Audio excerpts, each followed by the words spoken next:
Watch this. Next,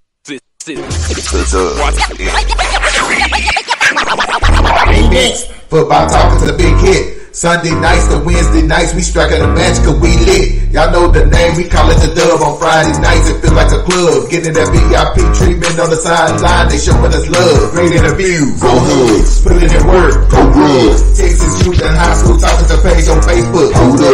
Coach trying to stand on the team, giving advice, he do what he mean. J Mac and Swaggy Wick, rocking the gear, it's so clean. Big guys and go easy, off the easy for cheesy. With my steppers, our special kids, making picks was so easy. Trying to win, we so greedy. All our fans are so needy, cause they need to hear them talk about that club. We do it for the dub. We do it for the dub. We do it for the dub. We do it for the dub. That DF dub. We do it for the dub. We do it for the dub. We do it for the dub. That DF dub. Welcome to the Dub, number one high school podcast starring Pat Boteezy, Jeremy McInnes, Whitfield Roderick, Coach Carr, and Ryan Riser. Well, all right. What's happening? What's going on? Welcome to the number one talk show. Speak out. The Dub, baby. You heard it first. The Dub.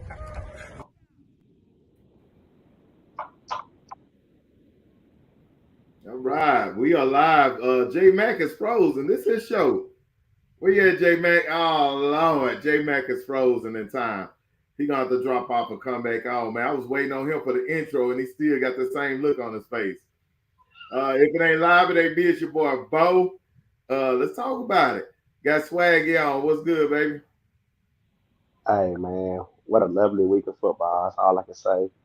Despite my boys going down 7-2, hey, it was still a wonderful weekend of football. We'll get into it. All right, J Mac may be muted. Let me see. There we go. Okay, can you hear me now?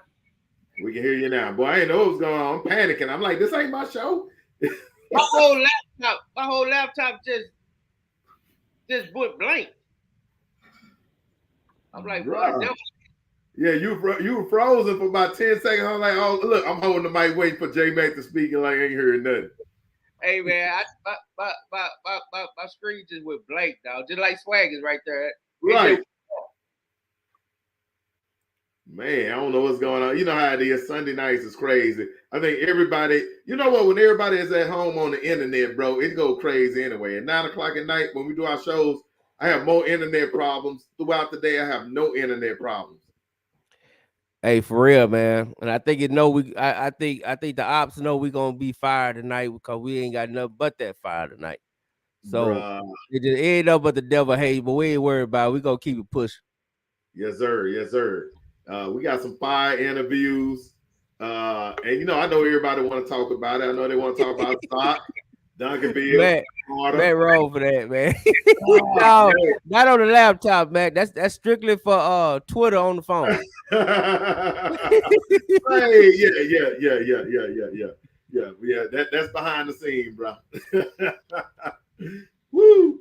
Hey, we got a lot of people in here too, so they already ready, bro. They already ready and fired up. Hey, man, we got y'all, man. Just sit back, grab you a nice refreshment.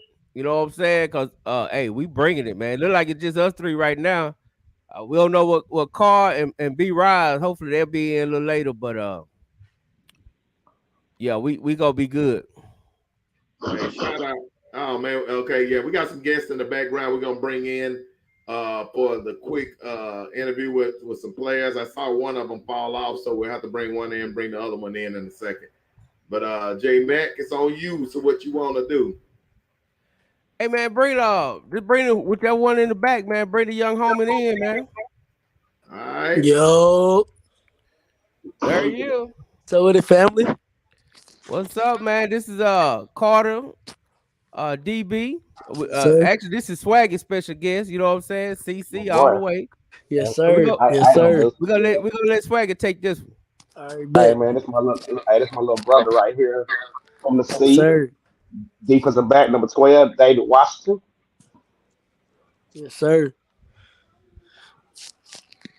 Hey, this young man had an explosive 90-yard kickoff return last week against Sulphur Springs to really just spark the game. So let's start off by saying this, David. First of all, congratulations on a wonderful year, man. 9-3. Appreciate it, coach.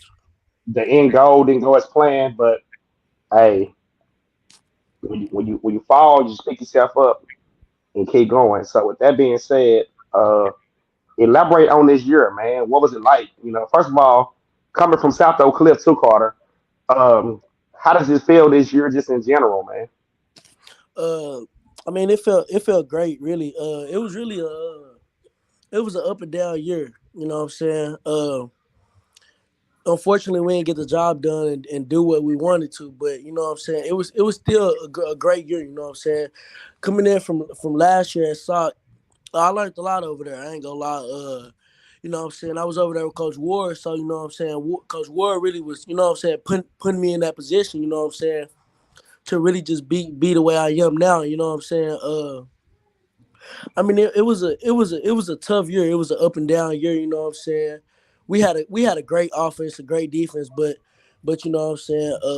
We just couldn't, you know what I'm saying, get right. You know what I'm saying? The playoffs for the second round.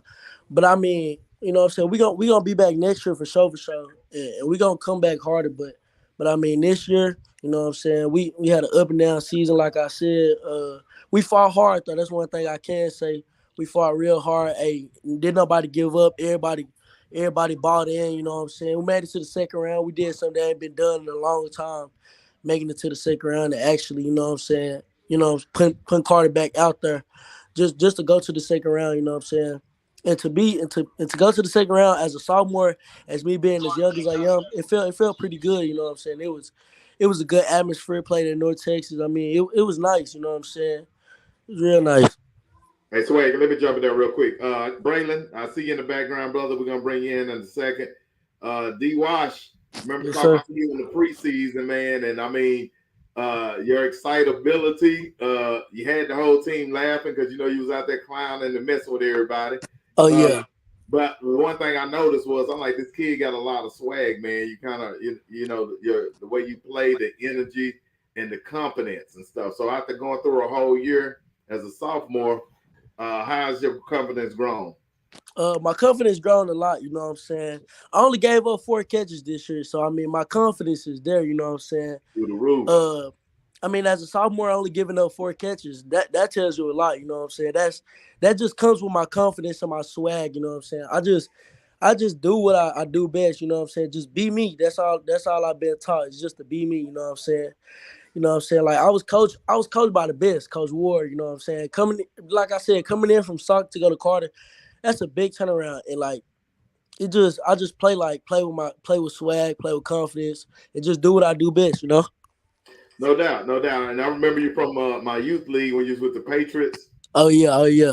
Yeah, and I mean that was big time ball, so that prepared you for moments like this, right? Oh yeah, for sure it did. It put me in the right position and put me against the best of the best. So with that being said, I played against the best of the best, so I just do what I do best.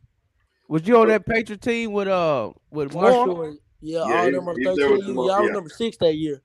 Yep, he was on that same team. Man, so y'all, that was iron sharpened irons then, huh? Yeah, no basically, doubt. Yeah. Every day at practice, it was a fight. Every day, you know what I'm saying? Every day at practice, it was a fight.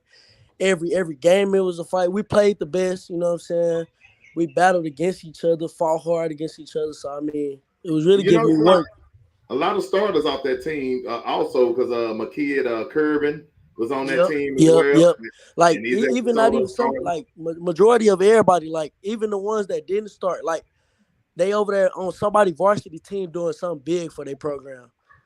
No doubt. So, yeah, we run a league called the Prep League in the spring. It's been running for the last 4 years.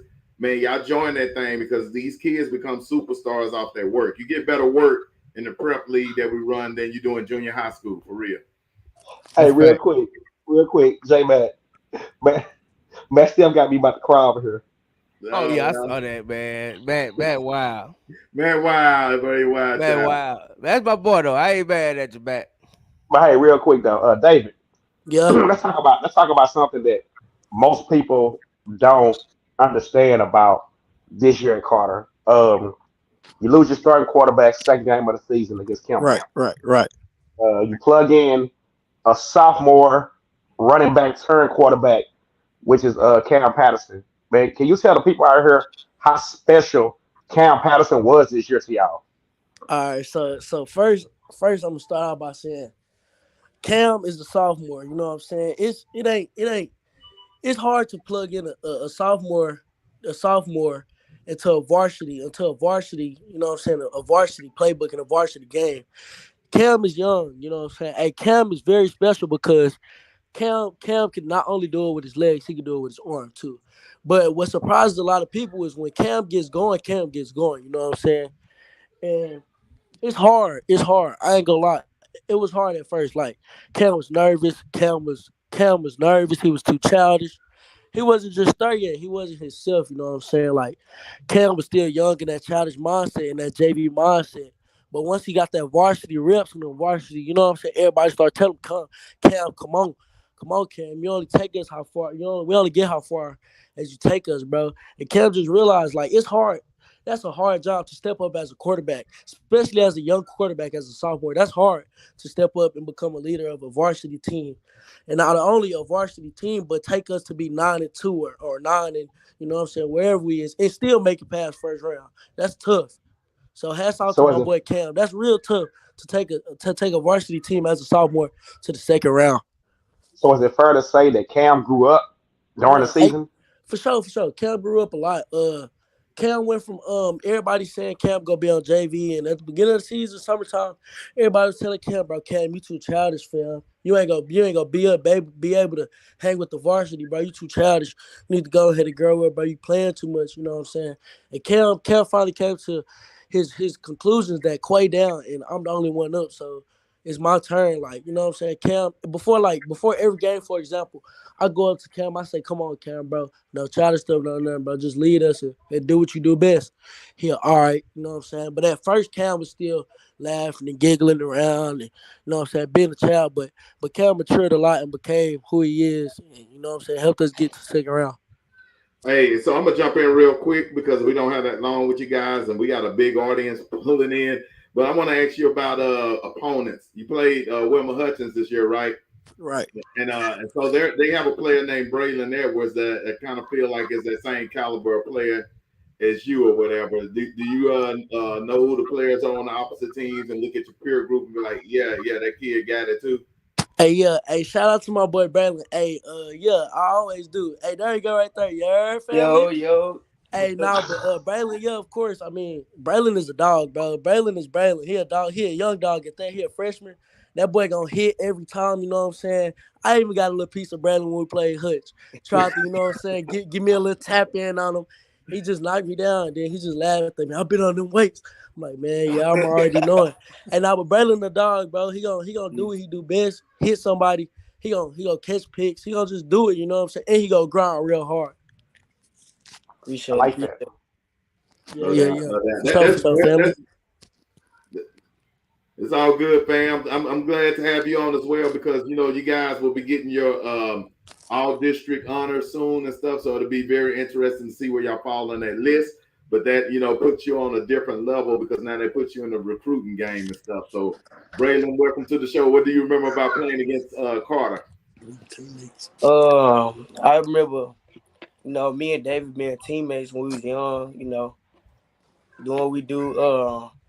From that game, I can remember the run game, number 24, real athletic, physical running back. And I just remember just having to tackle him all night. It was a long night. Man, hey, So this is is interesting. Who did y'all play? What team did y'all play on together when y'all were younger? We played for the Dallas Dallas. Patriots. Okay, so you was part of that team as well. Oh oh yeah, my God. Braylon was a young dog though. Like I said, Braylon was always the younger brother of everybody, but he was still in Gotcha. there rocking hard, hitting hard, doing what he do best. Shout out Big A. That's my Man, y'all guy. had a Oh team, yeah, man. oh yeah. We Man. did have a team, bro. Like literally, majority Woo. of everybody that's making plays now as sophomores played on our team.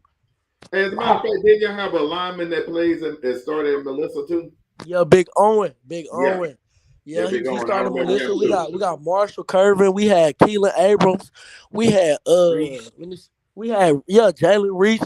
We had who else? We had Damn. Decorian Moore. We had Abrams Man, is Kev, yeah, Abrams. That's the Kelvin. defensive end at DeSoto, right? Yep, we had Kelvin Kelvin. Riggins, we had Ali Vincent, we had Bro, a Kelo Damn. Kulo.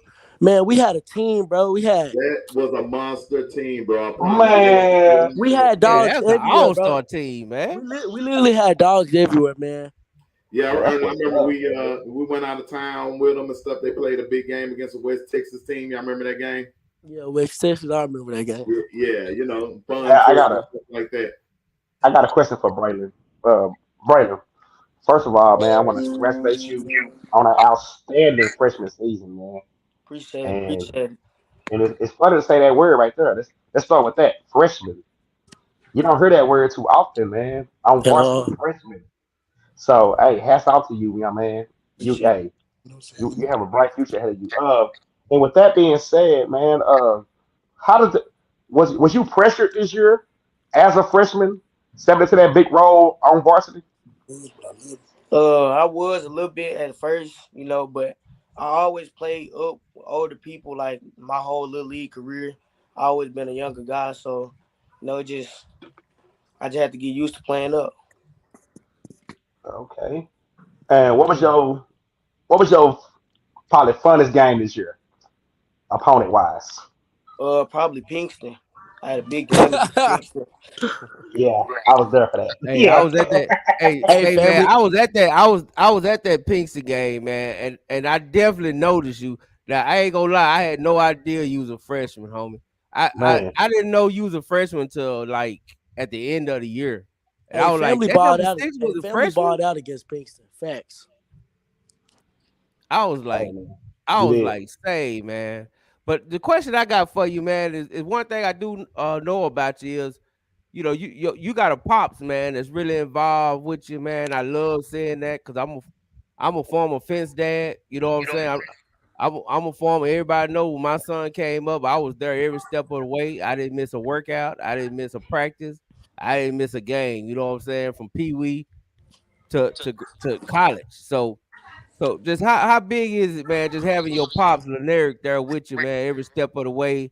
I know he helped prepare you for that varsity start and getting ready, man. So just let's give pops his flowers, man, and just how Oh important yeah. was that?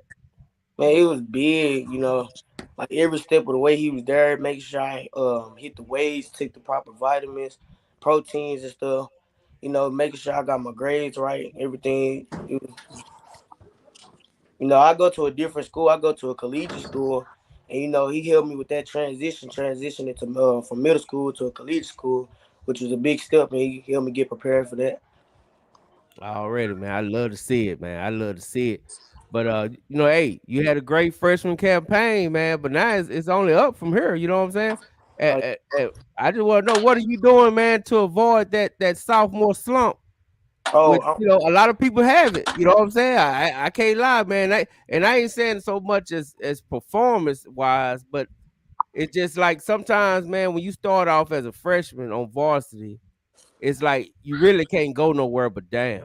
You know what I'm saying? It's almost like it's hard to beat because you're a freshman on varsity, you making plays, you starting, and it's almost like the expectations of that is so high to where unless you're doing like astronomical numbers or unless you just really just standing out, people gonna think you fell back, and that's where the sophomore slump.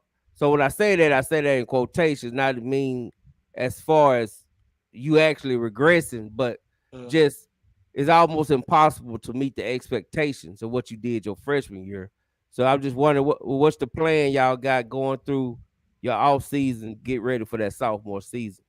um, to get bigger, faster. Going into my sophomore season, I will pick up 20 pounds. I will be 170 at the beginning of the season. Be working on my speed, and yeah. I believe you, man. I know y'all gonna do it. You know what I'm Hey, saying? Go ahead. I got another good question for Braylon. Hey man, you have my what I call little big brother on my team, on your team, which is Mike Blaylock Jr. Grew up with his daddy, real cool dude. How did it? What was the lead like? What was the advice and things that Mike passed down to you and gave to you as he moves on? And you move forward? Man, it was tremendous, man. Like, I just remember my first day going in there. Like, we just had that connection, like that very first time we seen each other. And, like, all through the year, like he was teaching me stuff, like little tips and stuff, and like pre-snap reads and stuff, all type of stuff. And my next question for you is like I asked David earlier. You also had a young quarterback. He also was a freshman. Am I correct? Yes, sir. TJ. So yeah, TJ. So what? Something I asked David about Cam. I'm gonna ask you about TJ. Have TJ shown growth over the year as the year progressed? Yeah, And what is TJ. trying to do to prepare him to get to that level? You know, TJ showed growth because back when he was on JV, he was okay, but he was kind of still in that, childish playful mindset. Um, you know, to get him ready in practice, we had to give him we had to practice against the ones, iron sharp iron. Hey, that's I like that. it's funny that you say that because David said the same thing. And so really that's a message to all you guys that's coming into varsity programs. You got to take it serious. You have fun, you're still a kid, but serious business at the same time. So you would say that? Hey, facts. No doubt, no doubt. Man, we're I like that. excited for the program and what you guys got going and stuff. Anybody, either one of you guys want to shout out before we get out of here? And For sure. Hey, first I want to say, shout out to my head coach, Coach Spencer Gilbert. Man, he did an amazing job this year, just by putting everybody in a position, just to be great. You know what I'm saying? This year, like I said, it was a big toll. Shout out, you know what I'm saying? Like I said, shout out to Coach Gilbert just for putting the team together and calling the right stuff just to put us inside the second round, man. That's big heads up to Coach Gilbert, man. absolutely. All right, Uh, any shout outs for you, young man? Oh yeah. uh, Hey, shout out to the Dub podcast too, man. Them boys got me up on here chilling with the family. You know what I'm saying? Hey, but next year for sure, we gonna for sure be partying at AT&T, man. This offseason gonna be a big grind for sure. No I doubt, like no that. doubt. Shout out Braylon. I want to shout out my whole coaching staff, but first I want to shout out my head coach, for giving me the opportunity to play on varsity as a freshman. I also want to give a special shout out to my DB coach, Coach Gardner. He pushed us this whole off season, showing us drills, all type of things, getting us ready for this season. I play and also he gave me an opportunity to play 4 positions. I play every position in defensive back. I play rover, star, strong safety, cornerback, everywhere. Man, blessings for sure. Well, man, we appreciate you guys jumping on the dub, man. Tell your friends, tell your girlfriend, tell your mom and them, tune in to the dub because it's the #1 high school podcast, and we're gonna follow you guys your whole career, especially now. Hey, now you on the alumni list. You're on one of the kids that played in my league, their junior high years. So, man, I'm definitely gonna. I want to talk to you and David Washington. I want to get some promos from y'all so we can promote to the other kids that's coming up in that 7th, 8th grade league that we dropped. So All I right, was, bet. Hey, when the next tournament? When the next big tournament? so we'll be dropping we'll be dropping the league in March again or whatever. We got some teams from Canada coming down. So we got Team Canada coming down, and they gonna get their work. They're gonna see what that Texas football like on that 7th, 8th grade level. All right, bet. I'm Just going tap to in that. with me and I'll show my face there then. Oh, no doubt. And we're going to get with you behind the scenes. And I'm going to get y'all to do a little quickie interview commercial type deal. We'll drop a commercial about the league and stuff like that. So I appreciate y'all because y'all roots run deep, man. Just all the players y'all named out, amazing, man. They're stars already for their teams, including you guys. Yes, sir. I appreciate y'all for having me. Hey, Yes, man, sir. No problem, though, bro. Hey, man, hey, I'll be keeping up with you. All right, bet. All right. Man, hey, y'all know what time it is, man. Hey, they said Sock Nation is in here. So let's give them a little sock real quick. Let's give them a little Let's get a little sock. intro. All right, 3, 2, 1, we on. Yo, what's up? It's the Dub, your boy J Mac. I'm here with Coach Ward, defense coordinator. Hey, man, I'm gonna be honest with you, man. We was cruising. We were sleeping. Then we got woke up at the end a little bit. But it's all good. We don't apologize. Tell me about it. You know, you get in these games and you go up 4-5 scores, whatever it was, and you got guys kind of dropping. You know, some guys coming off injuries, and you like, man, it's goal ain't this week. You know what I'm saying? We did the same thing last year. We were up 42-7. Right. Put in the extra guys. They scored 24. You know, that's how they are. They're gonna keep going. They're gonna keep scoring. Right. They're gonna keep trying to score. It is what it is. But I will say, man, in the beginning, I thought you guys played great defense. Absolutely. Of the game, 3.5 quarters. Yeah, 3.5 quarters. Right before it was supposed to be 49-10. Well, I was speaking mainly the first half. I love the first half. Defense. I really did love that. And it just looked like, man, y'all just kind of imposed your will, and really was breaking them down until they got a little rough. Yeah, you know. Yeah. But I mean, that's typically, you know, it's the playoffs. You know, they're a good football team. They got good players. They got good coaches. You know, we respect them cats. We know them cats do a really good job. And you know, when you get in these games, you don't lose the win. That's it. You know that's it. And you always got to think about, you know, the youngsters, the cats that's going to have to line up against Duncanville next year. You always got to. You always got to make sure they can get in the power. I think that's something that we've done year in and year out. We find ways to sneak them in here and there, and you know, they got some onside, and they made it. They made everybody stay in the stadium. At the end of the day, the next team will have to see us the same way they had. And then right here, next week, Midlow Heritage. Next Friday, right? Oh, you telling me? Next Friday, I'm letting him know. Word news, breaking news for the coach. But yeah, hey, next Friday, Midlow Heritage. They got a great quarterback. I personally love that quarterback over there. But I think he's gonna take our ass with him. Cause Death Row is for real, man. This is the dub, baby. We out. Coach Ward. Shout out to Dub as usual, man. Yes, sir. Hey, Coach Ward jumped out clean, man. The boy came down the carpet like he was on the runway, man. The drip is ridiculous.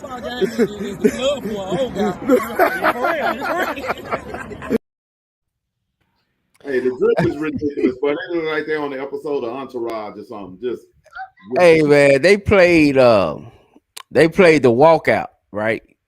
Yeah. And I remember seeing it, but when I saw it again, when they replayed it, when I saw it on Twitter, I think I saw it on either Twitter or Facebook, whatever.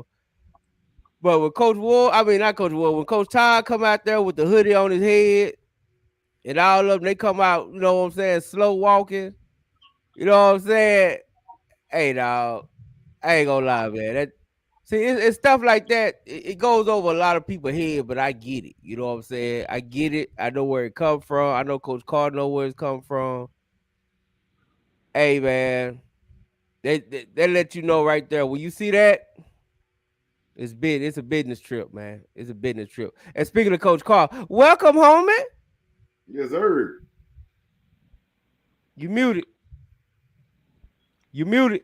The undisputed muted champ. What's happening, fellas? What's going on, homie? There he is. I am. Very good. What's up, man? What's up, man? What's up? That slow walk, something else, J Money. A lot of people don't know where that slow walk come from, but it means something. It means something, man. It means something. It means something. It means. I mean, I can promise you one thing. I can promise you one thing. I guarantee you, Coach Todd know where it come from. Hey, Coach Ward do too. Yeah.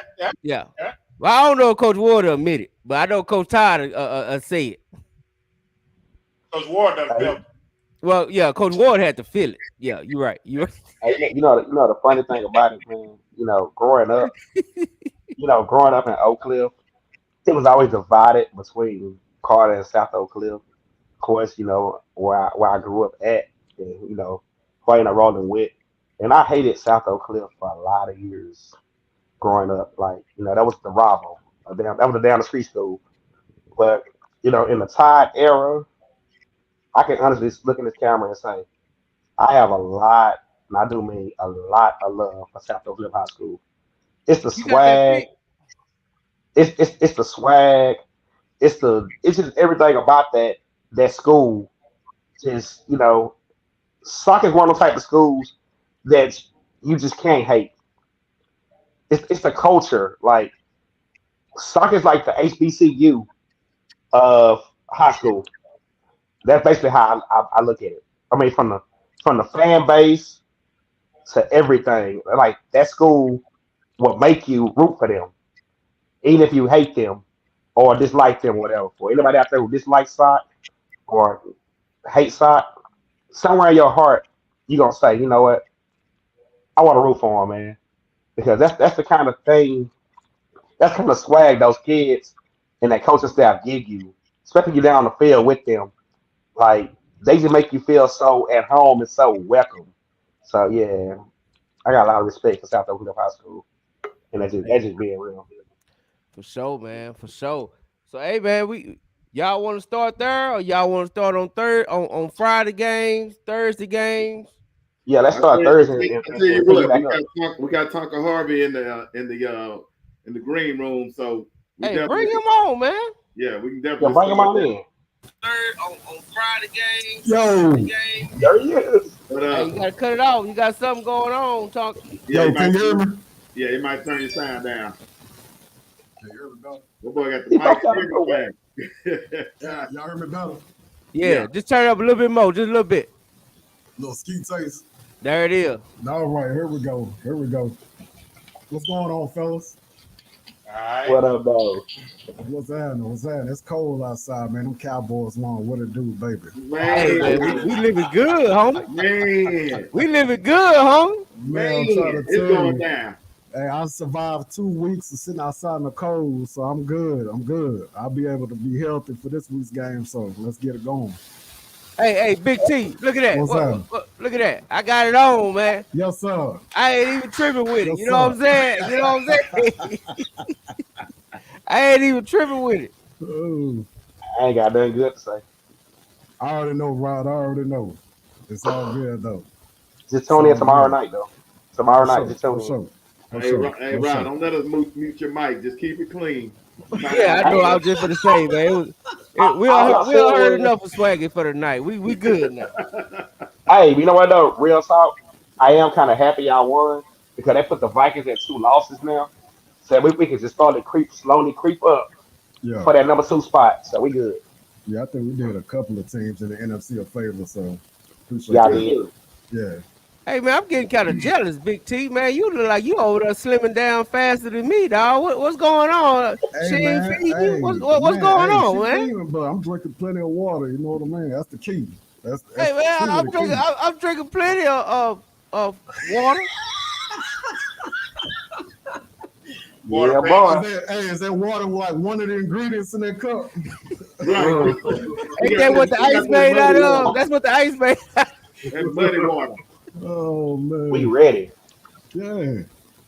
Let's start with But yeah, Thursday though. man. Hey, I'm glad to have you on, man. I love when my big homie able to come on and holler. Cause I will say one thing about Tonka. He wanted to, cause I'm real skeptical about the internet, man. A lot of these dudes on the internet, they some weirdos. I ain't even gonna lie to you. Yeah. But Tonka Yes, is they one of the are. few solid ones that's on there. That's a solid dude. He is who you think he is. He a good dude on the internet and off the internet. You know what I'm saying? Yeah. So I love it when the big homie always come holler at us, man. Hey, that's my But dog, man. hey, since we got him on, y'all want to start with Duncanville or y'all want me to go through some scores? Let's start with Uh, Duncanville. might as well. Hey man, it really ain't much to say. I saw one hating dude said something about why Duncanville didn't score the second half. So hey man, Hey, let's ask the question. I couldn't Since tell you. I couldn't tell you why they didn't score in the second half. Probably because the last 2 weeks. I mean, they've been blowing the doors on these teams. I mean, we leave at halftime. They gonna be sitting out there freezing. I mean, offensive line, the defensive line dominating.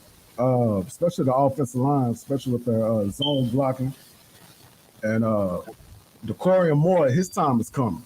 Yes, His sir. time is coming. It's cold outside in those elements, man. I know that football is like trying to catch a bag of quickcrete out the earth, but you can tell. You can tell. I don't know if you guys seen the game. They was trying to feed him all night last No Friday doubt. night. No doubt. So Let me ask you this. I had a conversation with Swaggy earlier today. We were talking about he kind of felt like North Shore was going to take an L next week. I told him we don't want that to happen. We don't want that to happen. We want that to be the eventual matchup. So when DB finally takes this championship this year, it's not tainted or stained.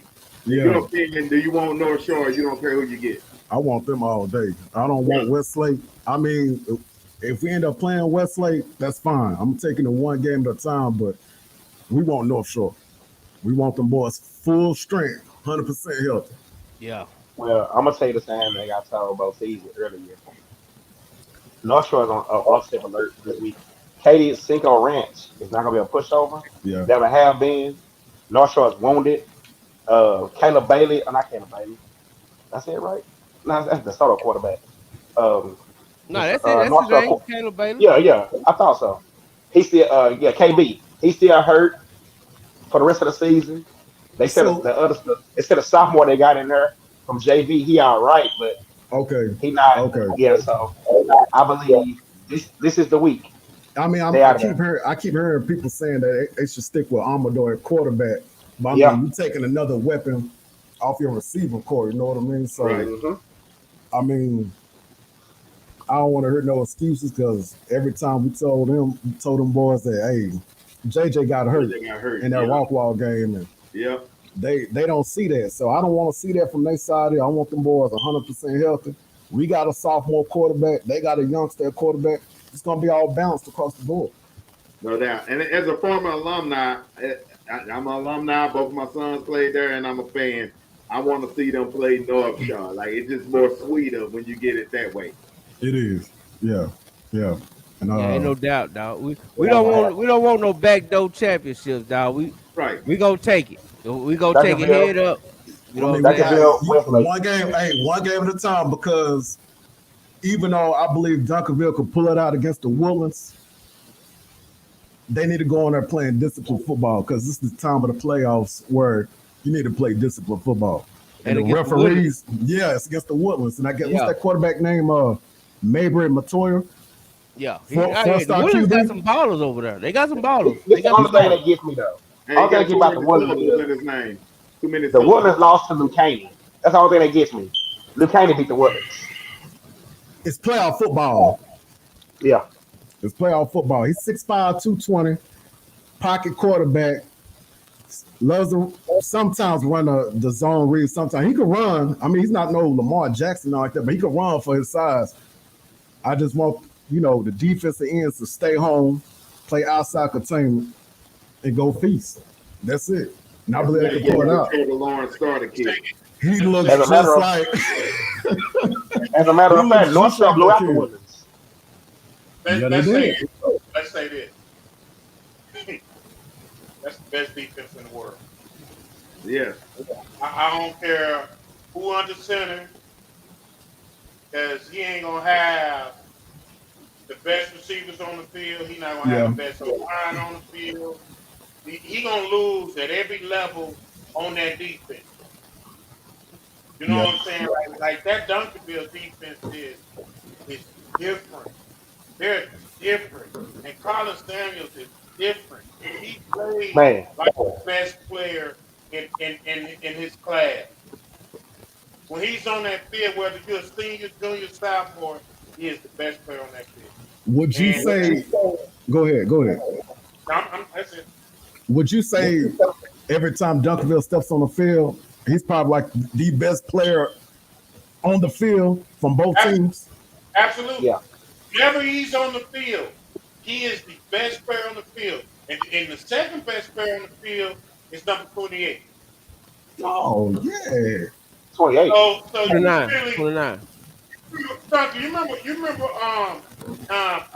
NCAA football when it used to be called Bill Walsh football? Yes. Yeah. You remember they had bars on them and they was game breakers? Yeah. If you had one, they was some killers. They was gonna kill, right? Like one on defense. And they are both underclassmen, but they are literally the two best players on that field at any given time. I truly believe that Colin Simmons is the second coming of Michael Parsons. It feels that way, don't it? Yeah. Or Lawrence. Hey, Tonka, we got some major feedback coming from your mic or something. I don't know if it's the headphones. Usually it's a headphone issue when we have that. So I don't know unplug it. Unplug your headphones and see if you can get it. We might lose the feedback. Is that better? No. I was still getting it. Hey, do us a favor, Talker. Log out and come back in. All right. All right. There we go. Yeah. A lot of feedback on that. But no, I feel you, Will. I don't care who you got on the center. They got to go against one of the best defenses I see. It's gonna be hard, man. I was looking at that Cowboy. I was looking at that Cowboys game, man, and it don't matter once that D line is able to pin their ears back and attack. It don't matter, man. It don't matter. It really don't. It just don't matter. And right now, Colin Simmons is probably playing some of the best football of his life. Absolutely. Here's the crazy part about it. His homeboys may not be as good as him, but they still some of the best players on the football field. True. You know what I mean? Hey, that 55 is a monster. Yeah, that's what I'm saying. Like, if you go on football and you just talking about football players, right? You're not talking about height, size, all that other stuff. You're just talking about pure football players. 55 is a football player. He shows up day in and day out. He demands a double team. And the beauty of him is when you're gonna have to pick your poison, you say, well, all right, we're gonna double Collins or we're gonna leave a tight end in. You freeing him up to eat 1-on-1, and he making people pay for it, man. Hey, they got complimentary football all over them. You guys be talking about J. Brown Peters. Yeah, 55. Yeah, 55. Yes, sir.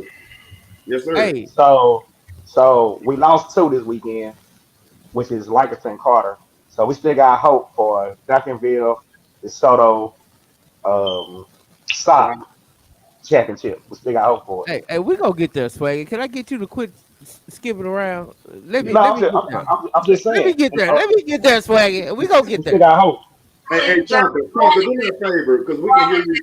We can hear you with or without your mic. See if you can maybe unplug your mic because we're still getting feedback. But we can hear you with or without the mic. Yeah, that's it right there. We're good now. Here's the problem. Hold on, Will. Say something, Tonka. Can't hear him. I'll say something, Tonka. Can you hear me now? Yeah, we can hear you now. Yeah, with the mic back on. Oh, he still. Is your mic plugged up, Tonka? Yeah, it's plugged up. Unplug it. Don't mute it. Don't mute it. Just unplug it.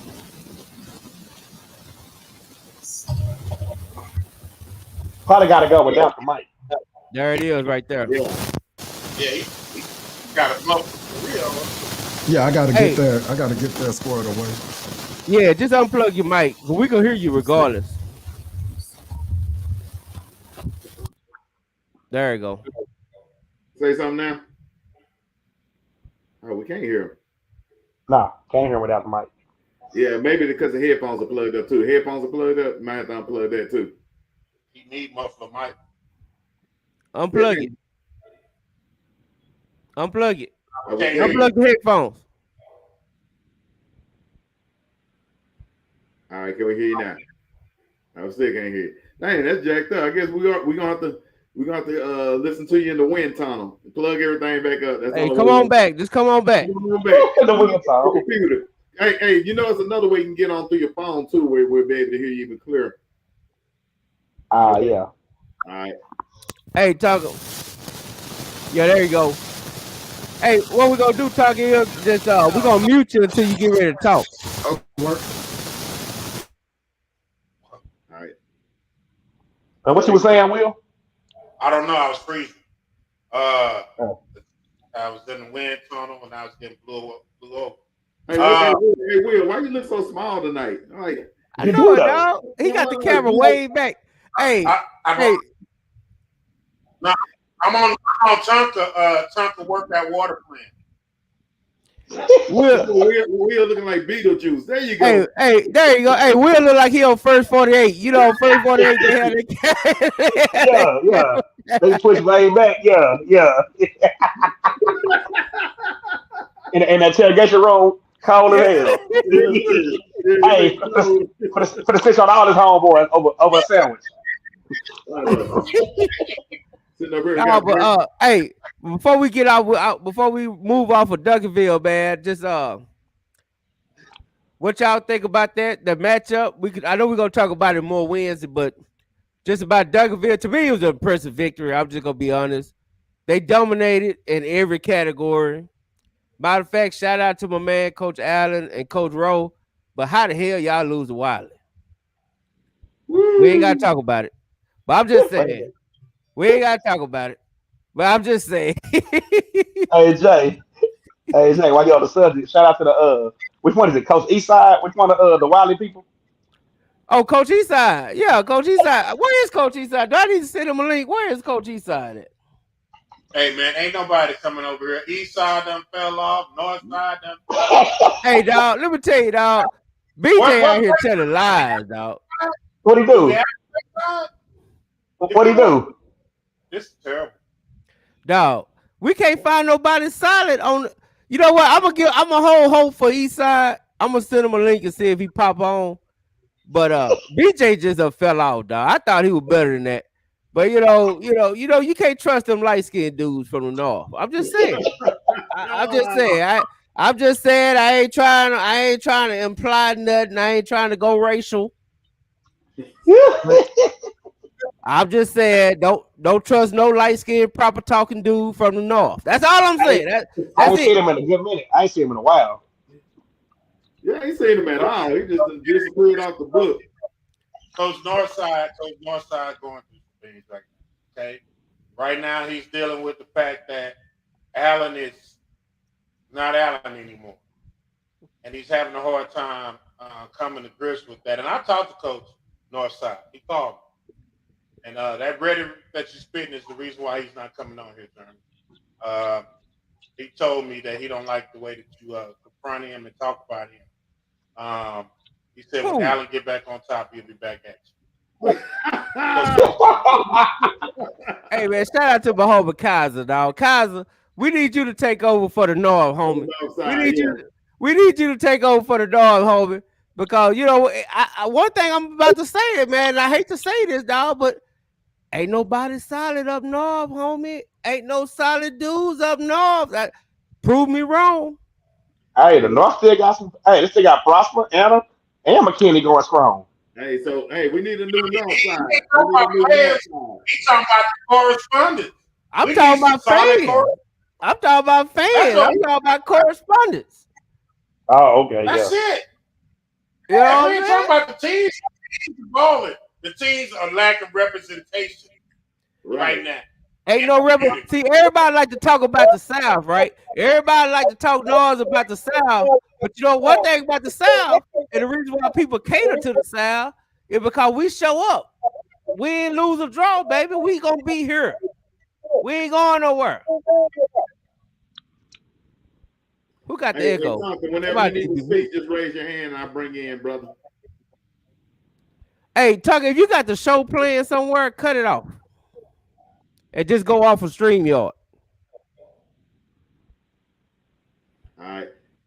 Yeah, Mark Henry. I don't know what we're gonna name you, Mark. I think you Fort Worth side. So hey, Mark everywhere. You know what? Mark everywhere. You ain't lying, bro. Mark show up everywhere. So Mark is there. Hey, Mark, if you want that title, brother, come on, man. Because you know I mess with Mark.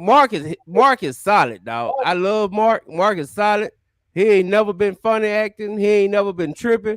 He been the same guy ever since I've seen him. So if Mark want it, Mark can have it. Mark can have it. Mark got a podcast too, but he has come on at noon. I don't know why he got a noon podcast. I know it, man. Hey, Mark say, hey man, come on the podcast. I was cool. I was excited. I was like, yeah, when is it? He was like Wednesday at 11. I'm like, dang, dog. Right, you gotta take a lunch break and then hurry up and get back from lunch and try to get on the podcast. I'm like, Mark.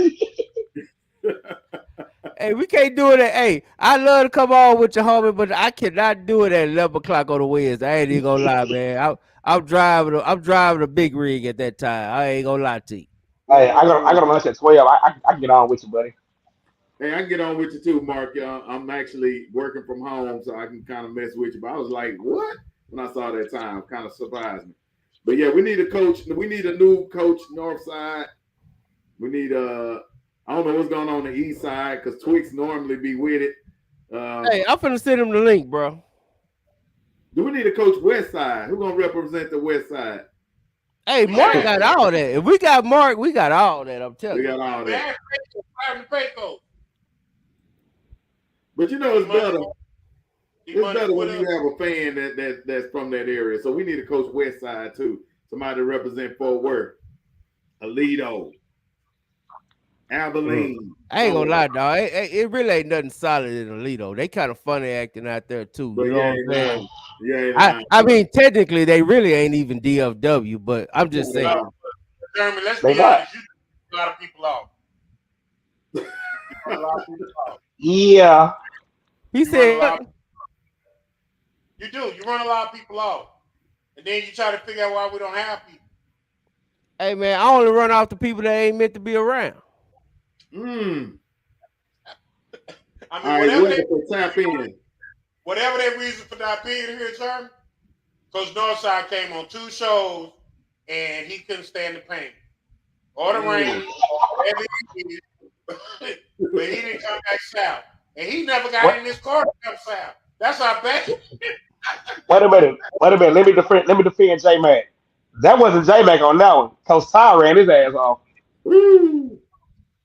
That was Coach Ty got on that. Was Ty, dog. Yeah. That was I mean that Ty. That was Ward.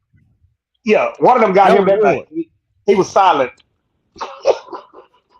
You know what? And BJ ain't been the same since Coach Ward. That's what I'm trying to tell you. But hey, there's a lot of teams ain't been the same since Coach Ward. Right? Allen ain't been the same since Coach Ward. Hey, Coach Eastside said he ready to tap in, so he'll be coming in a minute. All right. I gotta see this. All right, Tonka, what you got, man? Talk to us. I'll be there. Can y'all hear me? Yeah. Yeah, we hear you and your static. Then they're gonna be Stat Pro. Hey, so Big Tonka will be down on Saturday, 3:00. Hey, Big Tonka, yeah. I'm gonna be there with you, homie. Oh, you going too? Okay. I will be down there Saturday. J Mac will be down there. Matter of fact, I got my homies, Coach Carr and Pat Boteezy. They gonna be working on getting us the sideline pass or get me the sideline pass. Yeah. We don't know if the rest of the crew gonna show up yet, but I'm gonna be there. Who else playing? See, Swag not sure. DeSoto playing that Friday. That's right. Yeah. I don't think I'm allowed on Duncanville sidelines. Double head on Saturday. They should have had theirs a back-to-back on Saturday. That makes sense to me. Okay. Yeah. I don't think I'm allowed on Duncanville sidelines. Now, hopefully, the Dubs can get their first interview with Coach Samples of the year. So we'll definitely be tracking them down after the game. We're going to have to get Coach Carr ain't going to be down there. Nah, I'm gonna go see South Friday, and then I gotta go to the Got you. Got some business to tend to. I was gonna get Coach Carter strong on Coach Sam. You said in Coach Sam's office before, right? Yeah, I mean I know Coach Sam. I ain't gonna struggle on that bench. I want to be able to out the state. That's more priceless. Oh, that's what's up. I want the state championship interview. Okay, I like that. So we'll try to get them by the state championship. And there are a lot of coaches I know and love out there because my son played out there. So yeah, definitely. All right. I don't know what happened to J Mac because J Mac's supposed to be talking and I'm supposed to be disappearing for a while. But anything else you want to let us know? Anything behind the scene we don't know? Oh man, they need to play discipline football. Offensive line, the line of scrimmage. Just play Duncanville football. Let you get a good W. Hey, quarterback working it out. You feel like if you're down by 3 points in the fourth quarter, you can drive down the field and get that game winning touchdown. Oh, most definitely. I trust Steve Russell. That kid is amazing. I trust that kid. No doubt. And I think that they've been passing it around a little bit more so he can be ready for those moments. Yeah, I've been saying they're going to open it up in the playoffs. So I'm loving what I'm seeing from that kid. Hell of a player. Hey man, Keelan gonna be special, dog. People just gotta be patient with him and Peterson. Keelan Russell gonna be special. All you gotta do is just have patience, and I'm telling you, the kid gonna deliver when it counts. Hey, Tony, is this the best defense you done seen and the best offense you done seen from Duncanville? I would say it's probably the best defense I've seen since 2018. Oh, hey, and that's saying something. My son played on the 2017 team, and then he graduated. But that was a heck of a defense. I think they paved the way for that 2018 because a lot of players my son played on that 18. So, yeah. Hey, shout out. And that receiver core, man. Everybody's sleeping on that wide receiver core. Davion Blue, Boo Bam, the Corey, and then you got that freshman, Zach Turner. Woo! Woo! Woo! There's Brian looking like. Exactly. 6'3", 215, a freshman, dog. Yes, sir. Grown man body. So be prepared to see him getting utilized more in the playoffs. I know they don't want to show too much film to the opposing teams just yet. They want to keep making other teams think we're just a running team. That's it. Like we're one dimensional. They're gonna open it up, trust me. And it's gonna be warm Saturday. It's supposed to be like 68 degrees on Saturday, so the joint's gonna be loose and fresh, and it's gonna be a track meet. Yes, sir. All right, hey, J Mac. Before I turn it over to you, I'm gonna drop a couple of interviews real quick, and then I'm gonna dip for a little bit. But I just want to get this out before we got a lot of great interviews, a lot of great pictures and stuff from Saturday night. Cause this gonna bring on a good talk. You gonna play the one I think you're gonna play? Which ones you finna play real quick? I'm gonna save the Spence for last. I'm gonna throw a couple in, and then we'll put that Spence in. Shit. Yeah, we gotta have that conversation, bro. I mean, we just getting started. We're an hour in. We ain't even hit everything, so we're gonna really start hitting it here in a minute. I see the score scrolling. Hey, we're gonna talk to a few players real quick right here. I thought it was one of the best players of the game from Saturday night. All right, we're the quarterback, William Little. QB1, South Oak Cliff. Man, had a hell of a game, man. How you felt about your performance today? My performance is good. Let's give honor to the O-line, too. Receivers, everybody came together on this big win. No doubt, no doubt. So I know it's been up and down with trying to figure out who's going to be QB1. But, I mean, you are coming through in the clutch. I mean, your play, we talked about it in the first half. Your play was amazing. Pinpoint passing and stuff like that, man. What game you felt like gave you that edge, like, hey, I can do this? Woodrow. Coming in second half, operating offense, it just gave me some momentum to be ready to get the game. What year are you? Class 24. Class 24. Okay, so now you're confident after a game like this, you're confident that, hey, I can take this team to state? Yes, sir. Yes, sir. Yeah, no doubt, no doubt. Respect-wise, do you feel like you got command of the huddle? Like when you walk in there, yeah, you the man. Okay, good deal, good deal. So you ready for anything? Yes, sir. Okay. Well, who you want to shout out to? Number 0, JT. Woo, JT Clown. JT Clown. It makes it easy for you, don't it? Coach, don't forget about him. Where you at, Coach? All right, what you got? What you got, Swag? Hey, man, I just want to say you played an amazing game, man. Throughout the trials and tribulations, the ups and downs, you came out here and you did what you had to do. Like I told you a while ago, don't be nobody, but 18, be Will. All right, keep it going, young man. I'm proud of you. Thank you. All right, this is Pat Bottiza reporting for the Dub, QB1 for SOC. Amazing game today. All right, I'm going to drop another one real quick because this goes to Coach Carr. He kept saying 180 degrees. So we're going to play the 0 part of that 180 right quick. All right, we are back with JT, Mr. Corsicana himself, representing for South Oak Cliff.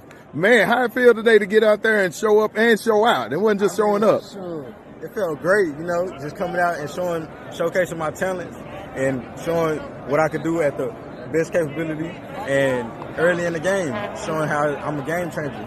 No doubt. It's been, I know it's been a little frustrating having to wait almost to the end of the season just to get in there and stuff, but you letting them boys have it now. Do you feel like last week, hey, shaking off the rust this week is like y'all got full JT? Yes, sir. Yes, sir. All right, so, game shouldn't have been as close as it was. Y'all dominated this thing by the time it got a little closer, whatever. How do you feel about y'all chances repeating now? Because I know a lot of people probably were doubting before this game, but how you feel? I feel real good, Just having the whole team back in full effect is just something that's hard to stop. No doubt. You gonna play any defense, or you just gonna strictly do offense? Sure. If I need to, I will. That's No why they doubt. call me Agent Zero. There it is. Hey, good deal, man. This is Pat Botese reporting for the Dub. This is the game changer right here. This is the cheat code right here. Agent Zero. It's going down. Yes, sir. Yes, sir. Already. Two balls. Hey, let me just start by saying this. I believe that is my favorite high school player this year. I always have been from the start, even before he got hurt in practice or whatever. I mean, we went to their practice to watch them practice, and hey, he was just at full go. Like we knew, me and Botese both said, "Hey, man, this kid gonna have a breakout season." And unfortunately, that happened to him. But hey, that kid always full of joy. All through this whole season, on the sideline was even when he was injured, he was always full of joy. So that kid, he has the it factor. No doubt. And speaking to the quarterback, Coach Will has been on that. He said it 2 or 3 weeks in a row. Hey, 18, when 18 gets in, 18. And it's not where you start, it's where you finish, man. And 18 is looking Hey. Woo. Hey, Coach Will might actually know something about football. A little bit. Yeah, he ain't a coach for nothing. Yeah, it's I just think that when, like the kid said it was the second half of the Woodrow game, and that's what I saw was the second half of the Woodrow game, and I saw what that team did in the first half and what it did in the second half, and it seems like once he got in the game, the team just gravitated around him. They excelled. I mean, he was able to start hitting passes. Receivers were catching balls. I mean, I remember a pass Saturday he threw, and the ball was already there by the time the receiver came out of the slant. The ball was right there. He's like, oh, snap, it's already here. And he caught it. And another thing, I think from a psyche standpoint, right? So kind of look at it like this. You got a kid who is a class of 24. So he's been there at Sox since his freshman year. He's played with these dudes. You know what I mean? They know him. He's been through the fire with them. So when he sees two other quarterbacks that didn't go through what he had to go through and his teammates go through, it's a little different because the team are going to look at that kid and go, that's our quarterback. Not, if the other kids, they'd have to come in and blow the roof off of it to get that type of respect. You understand what I'm saying? Like they'd have had to been putting up apocalyptic numbers where it was unbannable that that's your starting quarterback. But when you had two quarterbacks who couldn't get it done, and then you go to the kid who's always been in your system, who knows your offense, who knows those kids, who knows that community, who knows what soccer and winning the state championship is about. And now when that kid steps in and leads that program, it's amazing. And we talk about 180, 18-0, it's amazing how that offense looks. I mean, they are a total different offense because now they're explosive. And now they're creating passes in the pass game. And now it's going to be able to open up the run. He is a little shy. He got to learn how to keep it and try to make plays on his own. But, hey, man, that's the kid for him, man. I mean, you made a great point. The thing I just took out of what you said was about how he's in the program. He knows the community. We've had a lot of quarterback debates on here all year, and our biggest thing is about how, I'm going to go back to Tonka, how Duncanville and teams like that kind of plug and play. You got this quarterback this year, this quarterback this year. They haven't had a quarterback that's grown up in the program since JJ. But now they kind of got that situation. It just kind of fell in their lap. So Talk. I'm gonna ask you to speak to that about consistency of quarterback play and a quarterback actually being in the program as opposed to coming in for that 1 year.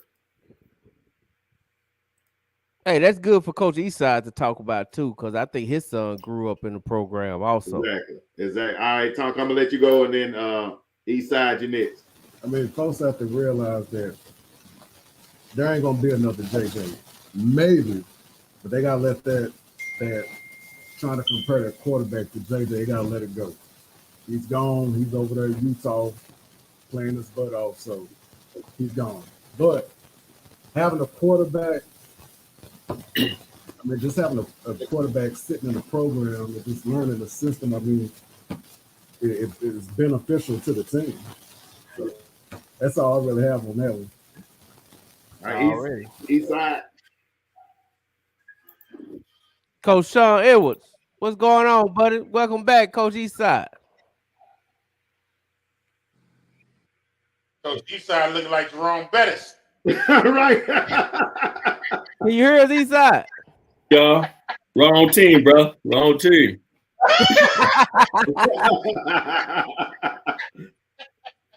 Already. Hey, well, we know you kind of a quarterback guru. You know what I'm saying? You brought up one of your own. You know what I'm saying? So to that point, how you feel about really just kind of bringing up your quarterback instead of kind of bringing in one like a transfer plug and play? Yeah. Well, it's very beneficial.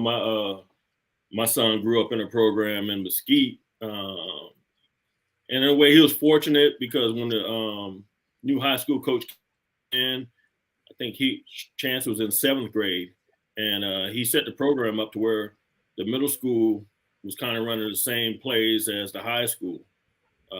So by the time he got 9th grade, he already knew the plays and was able to and he's a smart kid, so he already knew the system. So, and actually his sophomore year, he was actually the number 2 quarterback, but we decided to play JV instead of sitting behind the quarterback on varsity. So just so he can play. So, I mean, it's very beneficial to get in our program at an early age, and it goes both ways because his senior year, we got a new coach. So he had to learn a whole new system over again. But it is what it is on that end. But it's very beneficial to have somebody grow up in the program. So coaches don't have to reteach everything once they get there. So. Hey, most definitely, man. Hey, man, welcome back, Coach Eastside. We know you've been gone for a couple of weeks. But I'm glad to have you back because number one, I think you owe Wiley an apology because you said they were just hot garbage, and they weren't gonna ever beat Mesquite Horn ever in life. Say, man, I don't owe Wiley a damn thing. They are who they are. They are who they are. They proved that the other night. Hey, man, I guess y'all want to go back on the Horn game. Man, I wasn't there. I watched it on TV. It was hard to see on the NFHS broadcast. So I really couldn't see what was going on. But apparently the line wasn't blocking, so they couldn't establish the run game. And we know Horn didn't really have a passing game. So anytime you use 5 quarterbacks in the game, that's not a good sign. So and like I said, I don't know if y'all watched the game or heard the game. Wiley only scored 1 touchdown, and that was off a block punt or a muff punt. So, it is what it is, man. I can't really speak on the Horn offense. I don't know what was going on. The offensive line, to me, looked horrible. So they couldn't get anything going. They couldn't get the run game going. I didn't even look at stats. I was so upset with the offensive. I know. Well, from what I can see, yeah, they probably got 5, 6 first downs. I don't know. It was just awful. So I think they had 5 turnovers. Yeah, it was bad, man. And and them kids play for me. They know weather's not an excuse. So The other team was playing, but you know. So hold on, wait a minute. Time out, Coach Eastside. Your kids go to Mesquite Horn? Yeah, I mean, everywhere. Hold on, Coach Eastside, and they lost to the worst. They lost to a DISD team? Who's a DISD team? Wiley. Did he call him a DISD team? Yeah, he did. Yeah, he did. Wiley's a DISD team? You called him that. Well, they are. Hey, but see, hey, but you talking to the wrong one. My quarterback ate him up the next game, though. Hey, I'm just saying, Coach Eastside. That's what you said, Coach Eastside. That's what Hey, dog, hey, man, Wiley horrible. I don't give a damn what you say, man. hey, ain't no doubt about that. Now ain't nobody disputing that. You know what I'm saying? Guess what? They ain't in the one and done. They ain't the one and done, boys. Coach Eastside. You're right. They ain't in that. They ain't in that. They might be 2 and out, but there's a lot of teams going to be 2 and out. But I do want to ask you this. Hey, I do want to ask you this, Coach Eastside, because you know you the homie, man. I appreciate you. You always come on, man. You stand up. You know what I'm saying. You bag what you say, unlike Coach North. But how I feel, man? Is there any teams left on the East? Are they all gone? No, they done. 10-6, they done. So I'm trying to get my little superlatives out to my kids before the coaches get together and vote on all district. No, they done. Rockwall was the last one. So I mean, even Rockwall lost. Man. Even Rockwall, and that was y'all biggest hope. Now are y'all gonna claim Terrell, or you ain't gonna claim Terrell? Yeah, we gonna claim Terrell right there. Yeah. Well, you got Terrell. You got Terrell. Hey, Coach, prep season 7-on-7 is around the corner. Tell them to get ready for it. It's time to work on that craft for next year, but we got you. We good. 7-on-7. Hey, speaking of 7-on-7, whoever, let's come on out to Grand Elite in a couple of weeks, man. Something special happening. Let go. Hey, guys, I'm going to drop 2 interviews real quick. Okay. Before I disappear for a while. I don't know who the cameraman was on this one, but hey, just turn your neck and watch the interview. Go. Hey, the dumb people. Yeah. You know what I mean? I don't know what everybody else watching. My people say true. You know what I mean? But you got to beat the champ. Yeah. You know what I'm saying? That's like whatever everybody else says, you got to beat the champ. That's I'm gonna give you some degrees. You ready? Yeah. 180. What that? 180. You know what that means? That's opposite. Yeah. With 18 and zeros in the game. 180. Okay, I got you. Yeah. But they look different. Yeah. You know what I mean? Offense is rolling. You guys will hit the quarterbacks hitting open routes, hitting the receivers are catching the ball, running the ball. Yeah. What was your expectation going into the game starting number 18 and quarterback? The biggest thing was just to keep us calm, number one. The biggest difference this week and last week really, it was the matchup. We felt last week, those guys got after us up front, and they were that talented, and a lot of people don't really understand matchups in playoffs. This week, we felt we could run the ball, but we still want to be able to establish the passing game and do some little things just to keep people honest, and I think he went out there and he did a great job tonight. He's waited his turn. He's never complained, and when his time came, he was up for the challenge. Difference when the zero back in, huh?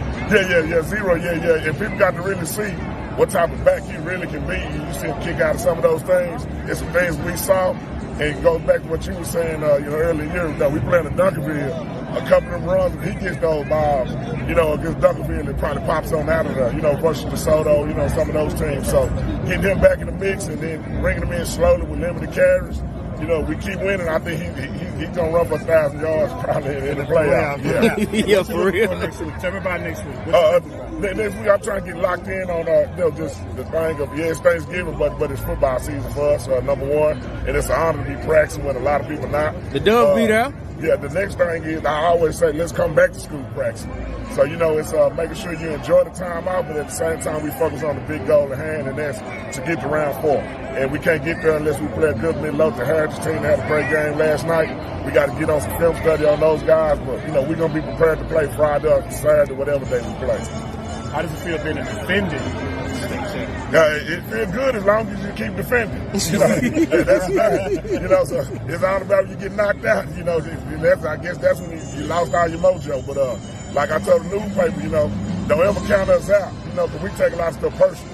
Yes, absolutely. Yeah. And they scored a lot of points on JV. Yeah, they did. You know what I mean? And we got to get the JV team better. Yeah, you're right. You know what I mean? Because we're going to need some of them. And we got a chance to work on some hands, special teams, things you need to work on to advance to the playoff. Listen, man, we proud of you, bro. We know for everything you do for us and our community and our culture, bro. We love you. We're going to always be behind you. And we're proud of you. Hey, and I appreciate that. Dallas, we got your back. Hey, shout out to the Dub for one time, Ty. In the picture with me, man. He Ty, got the card and stuff on, man. Ty, can you get a shout out to the Dub? Can you get a shout out to the Dub, baby?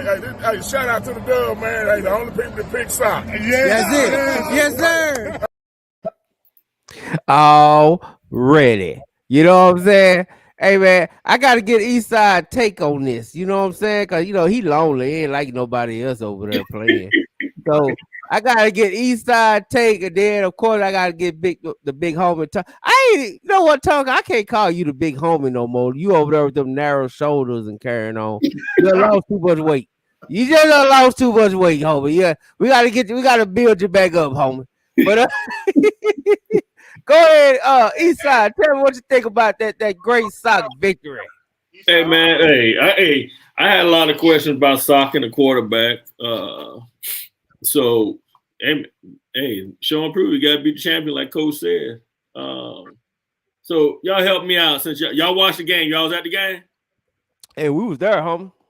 Hey, why old boy had 225 yards receiving? You talking about the receiver that's going to LSU? Was that who it was? Yeah. I'm like, Coach. Hey, me and Coach Carl was going back and forth all game. And I'm glad you brought that up, Coach Eastside. See, I knew we had you on for a reason. And I didn't watch the game. I just wanted, did he get a majority of them yards on because I heard Sock put in there No, he got them yards on Sock starters. Okay. All right. I would say it was half. I would say it's half and half. The first half, Sock was leading 42-10 when we came down from the press box with 5 minutes left in the game, and Lovejoy just went cuckoo. He got a majority of his yards on the JV. No. He got about 100 yards on the starters, but bro, it wasn't meaningful yards. You know what I'm saying? You know what I'm saying? They were beating the brakes off of them the whole first half. I'm just saying, because as a coach, I'm going to look at that and say, damn, this kid got 225 yards. What did he do on Sock that, they got that great defense? What did he do? So we're going to try to split that. Go ahead, Will. I'm putting it to you like this. The last play of the half, they threw a little screen. He probably got about 65, 70 yards on that one play before the half. Didn't score. All his touches then after that point, his big plays came against JV. That's a great point. That's a great point because he probably had 100 yards at halftime because of that one junk play with like 3 seconds left, like where he gained 60-some yards. Yeah.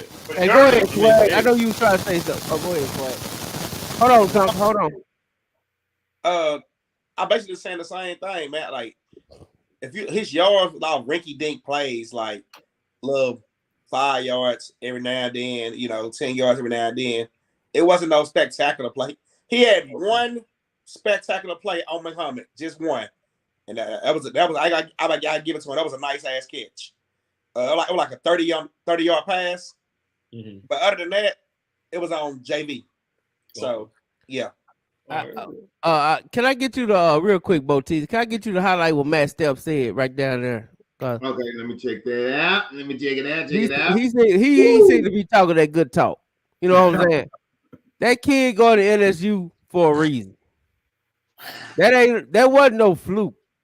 Them 200-something yards is because Brian Kelly and other P5 schools thought he was good enough to offer him a scholarship. Go ahead, Big Tonk. I mean, Little Tonk. Oh, man. You know how I feel about Sock, man. Sock is like special to me because most of my family went to Sock. And for For them the boys to be the Speaking defending of Coach state Carr, champ. welcome, homie.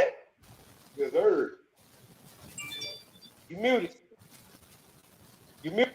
Can you hear me? Yeah, go ahead.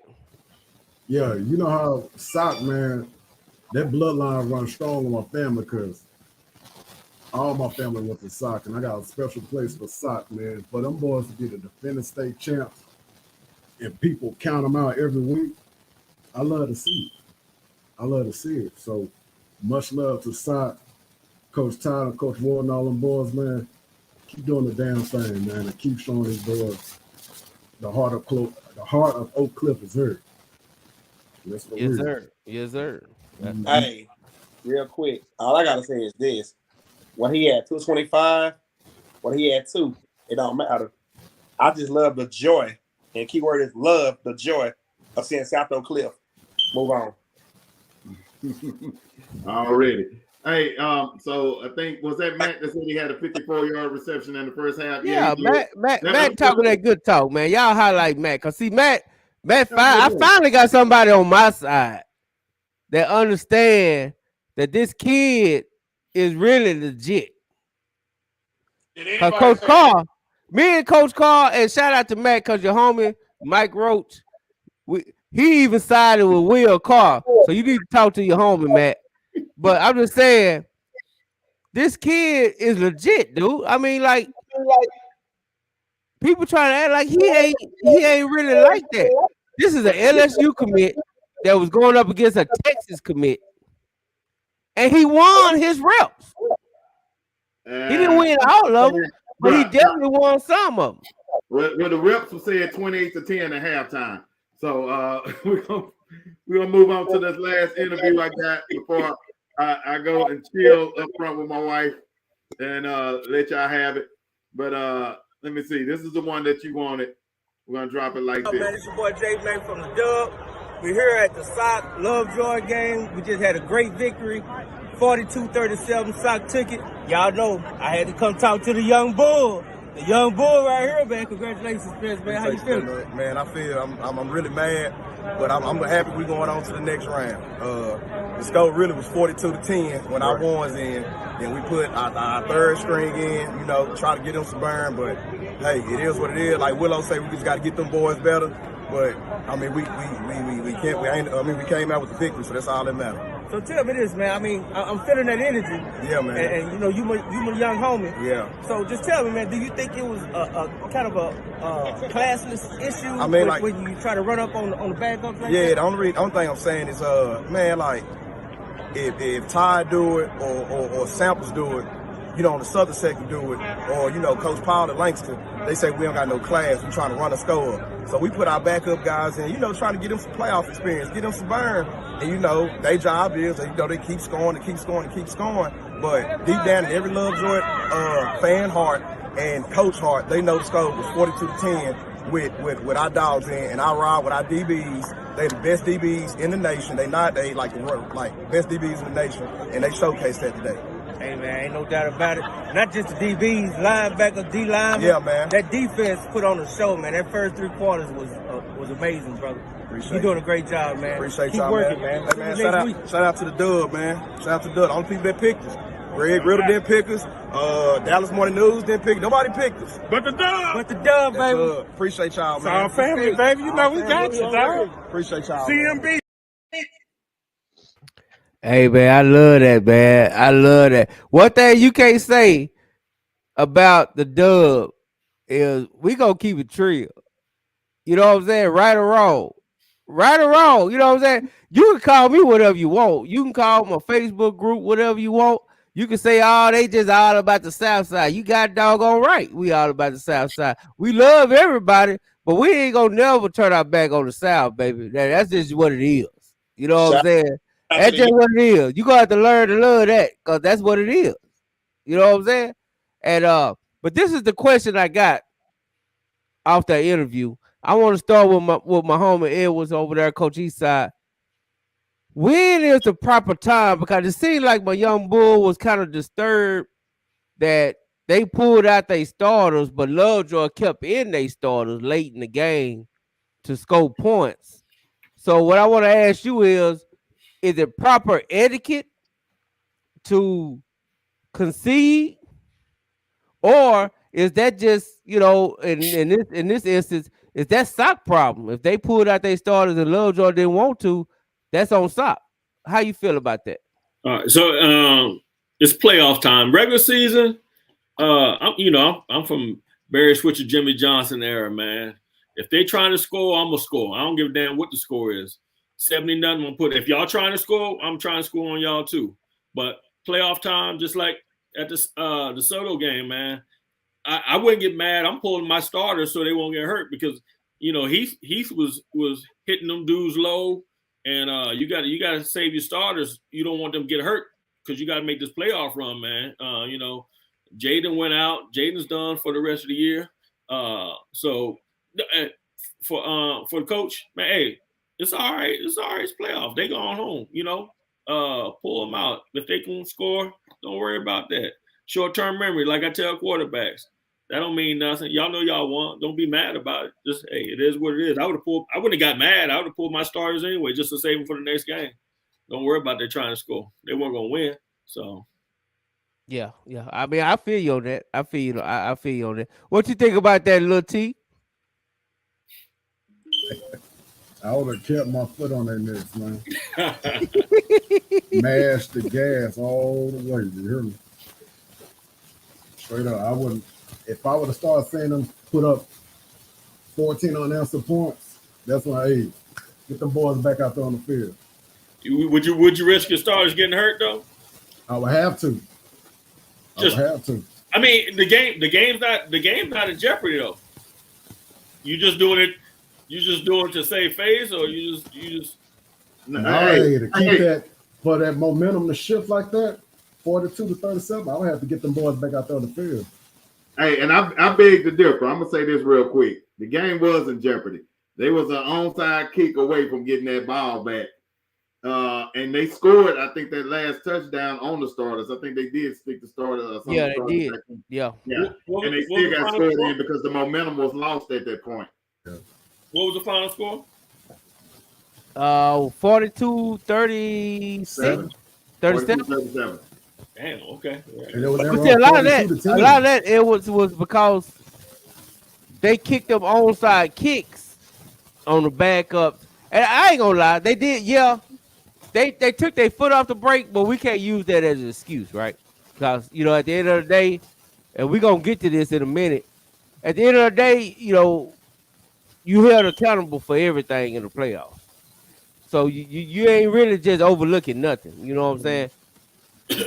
But they got them two onside kicks.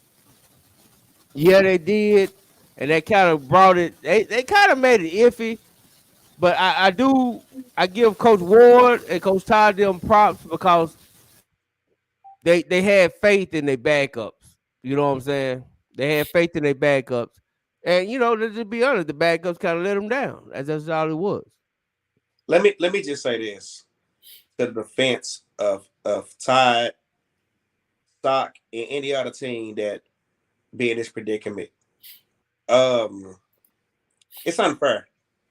It's unfair criticism both ways, because you got to think about this, man. It's a lose-lose situation for coaches. And let's be real frank about it. You up 42-10, fourth quarter.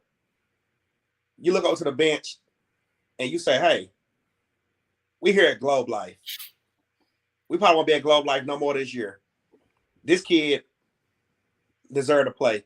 This kid deserved to play. This kid deserved to play. Hey, we up big. Let's get some of my other kids in the game. Let them get this playoff experience, because next week we might be in a dog fight where these same kids can't touch the field.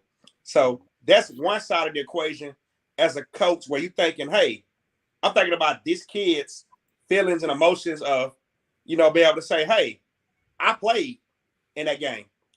Then on the flip side of it, you got, you know, people who are going to criticize and say, hey, man, so I let them come back and almost win. That's not the case. But like I said, then you got to go back to the other side of the equation of saying, on one end, you want to keep your foot on their neck and blow them out. But on the flip side of that, if you got your starters in the game at 42-10, and let's say your quarterback or somebody important drop back to throw or something, and boom, ACL gone at a 42-10 lead. What's gonna be next for Coach Todd and Coach Ward? Man, they stupid. Man, why was he in the game anyway? Yeah. So people got to understand, as a coach, that's not an easy decision to make.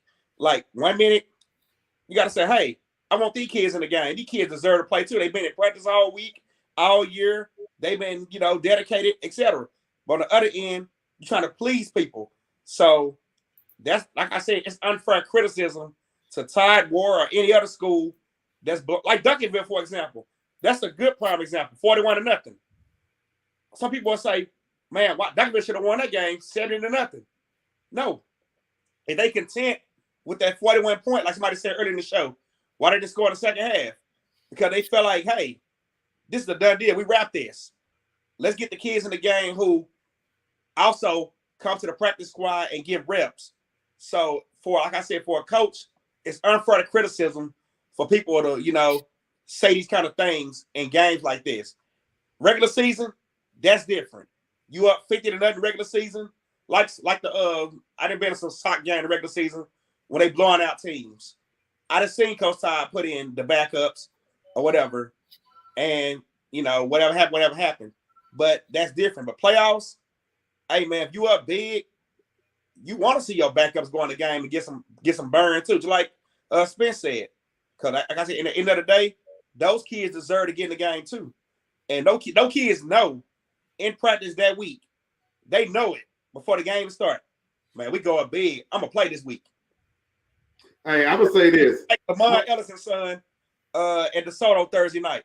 We both knew, hey, DeSoto up by 40-some points. My son could get in the game.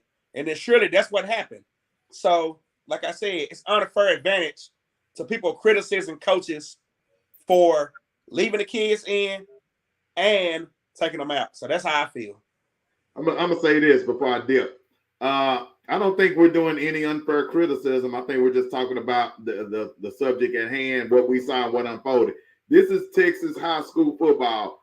I'd have been on many sidelines and watched many games on TV. And you go back to that John Tyler game back in '94, where that type of in Texas high school football, that type of momentum happens every playoff. You can completely lose a game. So you really got to kind of, and I'm going to say this, because I talked to the quarterback after the game too, and I asked him about the play where it was 4th down and 4th and goal, and he should have kept the ball to score, and I asked him what Coach Todd said to him. He said, hey, you should have kept it. But, my thing is, when we talked about it, he said, hey, I tried to keep it. He said, so it wasn't that I didn't try to keep it, just the running back just took it from me. They score right there, and it's 49-10. Because at that point, Coach Todd them on the sideline, and they're thinking, hey, we're going to go up 49-10. We're going to put these guys in. All right, so that doesn't happen. Then they go 98 yards or whatever it was and scored in like a mega second. They actually changed quarterbacks too, which, was a change of pace as well. They put in, I forgot what number that was, 14 for Lovejoy. But he took them down by the time we got from the press box to the floor of the stadium, I think they had scored 2 touchdowns that quick. That's how quick momentum changes in high school football playoffs. So I definitely understand the thinking, because I was thinking the same thing or whatever. But when you get to that point where you see the momentum change, like I forgot who that said, maybe Tonka said that, where, hey, they scored 14 points, time to put them boys back in. I think they kind of waited till they scored maybe 3 or 4 touchdowns, and then they put them back in. 3 touchdowns after the 3rd touchdown, they put them back in. But yeah, it's just high school football. High school football in Texas is weird. I seen DeSoto lose a bunch of games to Allen where they were beating the brakes off of Allen, and just weird fluky stuff happens. With soccer, it was the onside kicks. I think they got 2 of them in a row, something like that. Stuff that normally doesn't happen in any game, but it happens in high school playoffs. So really, that's just kind of years ago. What's that? Cedar Hill Geyer, 4 outside kicks. Exactly. Great point. So, and that's Texas high school football. It probably don't happen in any other state like that. But this state, bro, woo, you got to have some brass ones. I am so ready. I can't wait. Can I be? I'm sorry. I think that it's how you sub. I think it's the biggest issue. And when do you sub? When you have a quarterback who is playing in his first playoff game, you need to get him as much reps as you can to prepare him. You know what I mean? That defense. Maybe you don't wholesale sub. Maybe you keep you sub the corners, but keep the starting safety. Yeah. You know what I mean? The game of football is a 60-minute game, or is it 48 minutes in high school? I don't know, but it's a 60-minute game, and you're taught to play for 60 minutes. And when your game is on the line, and this is at the end of the game, I remember vividly we was playing Virginia one game, and they was up on us going into the fourth quarter by at least two touchdowns and maybe a field goal. And they had scored, and then the tight end was like, started talking noise, and he pointed to the scoreboard. And I said, the game ain't over, man. Game ain't over. We ended up winning that game on the last game. And the same sentence, I was there when we played Colorado, and Cardell hit the Hail Mary on the last play. The game is always this game. It's a lot like life. You know what I mean? You don't take plays off in life because anything can happen. And if I'm going to sit there and I'm going to sub these cats in, I'm going to sub them and keep half starters, half sub to kind of offset it. Because you got to know that Lovejoy is going to play that game all the way out. They're going to sense, they taking it easy on us. So when you look at the young kid that's going to LSU, yes, the bulk of his yards came against backup, but you had to know he was still going to be in the game. He was still going to play. Them seniors still deserve the opportunity to win that game, and that's what happened. I just think that Sock at the end of the day probably should have not wholesale, but sub people in to at least cut down on some of the big mistakes and help those kids keep help on top. Maybe maybe you keep your starting DNs and sub a D tackle. You're subbing pieces to get those kids those type of experiences, and then that way you don't give up the big play, but you still get kids the opportunity to play. All right. Hey, that's a great point, Will. You give a great point. I want to go through some scores with y'all, man. I know we got them on the thing, but I want to go through a couple scores. If y'all have an opinion about it, just kind of jump in, raise your hand, whatever you want to do, and give your opinion about it. But first off, you got DeSoto took care of business against Rockwall Heath, another East Side team that just really wasn't no good. But they kind of beat them down 52-7. My man Coach Edwards, his guy, beat DJ, did a great job. Tiger, I tell you what, man, it's the biggest. I'm gonna tell you, man, the biggest myth out here in high school football is that DeSoto is a throwing team. Shout out to you. I'm just gonna tell you, dog, they not a throwing team. Them cats riding Tiger all the way to far as they can go. I'm gonna tell you that right now. If you don't believe me, trust me. Watch the game. They riding Tiger, and they gonna try to ride that defense far as they can go. What you think about that, Eastside? Well, I think it goes either way. They're a well-balanced team. Yeah, they're gonna ride Tiger. They can also put Trey back there and run the ball too. So I think they're balanced. It's easier if the these coaches, their philosophy is establish the run. So if they can establish a run, I mean, if Tiger's going to do his thing, then why not? It's higher percentages. Before the game, I said Tiger will run for 160. He had 100 and something. He didn't play the second half. Yeah, he didn't play the second half, so he was well on his way to that and 3 touchdowns. The other running back's nice too. I don't know who that was, but I think they got a balanced tack. They can beat you either way. What I saw in that game early on, but they didn't have to do it, was Cedric was one-on-one most of the time with some 5'7" DB. You know me, I would have. I'm just different. I would have thrown the ball at Cedric 10 times on that little dude. But they knew what was going on. Heath don't have a defense like that, so they could have did either way. But I think it's balanced. You know, I'm gonna give DJ, you know, his props too. So they can throw it, they can run it, whatever they want. So I just don't think they're built like Duncanville, where they're just gonna run majority of the time just because that's what they have to do. So yeah. I see what you're saying on that. I see what you're saying on that. What you got, Swag? I know you got something to say about, you know, we're talking about DeSoto, so go ahead. And you was at the game and you did some great interviews too. So just what was your thought?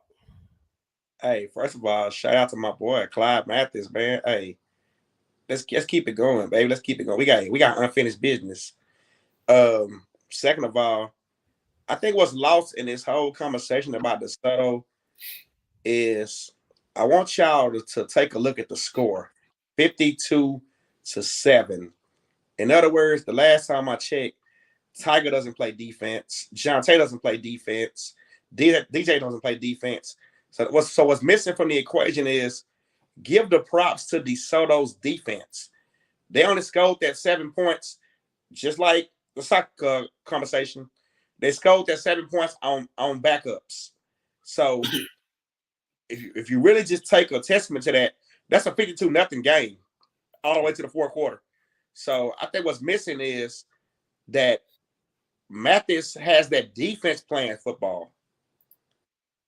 And that's what I saw Thursday night was how the defense responded.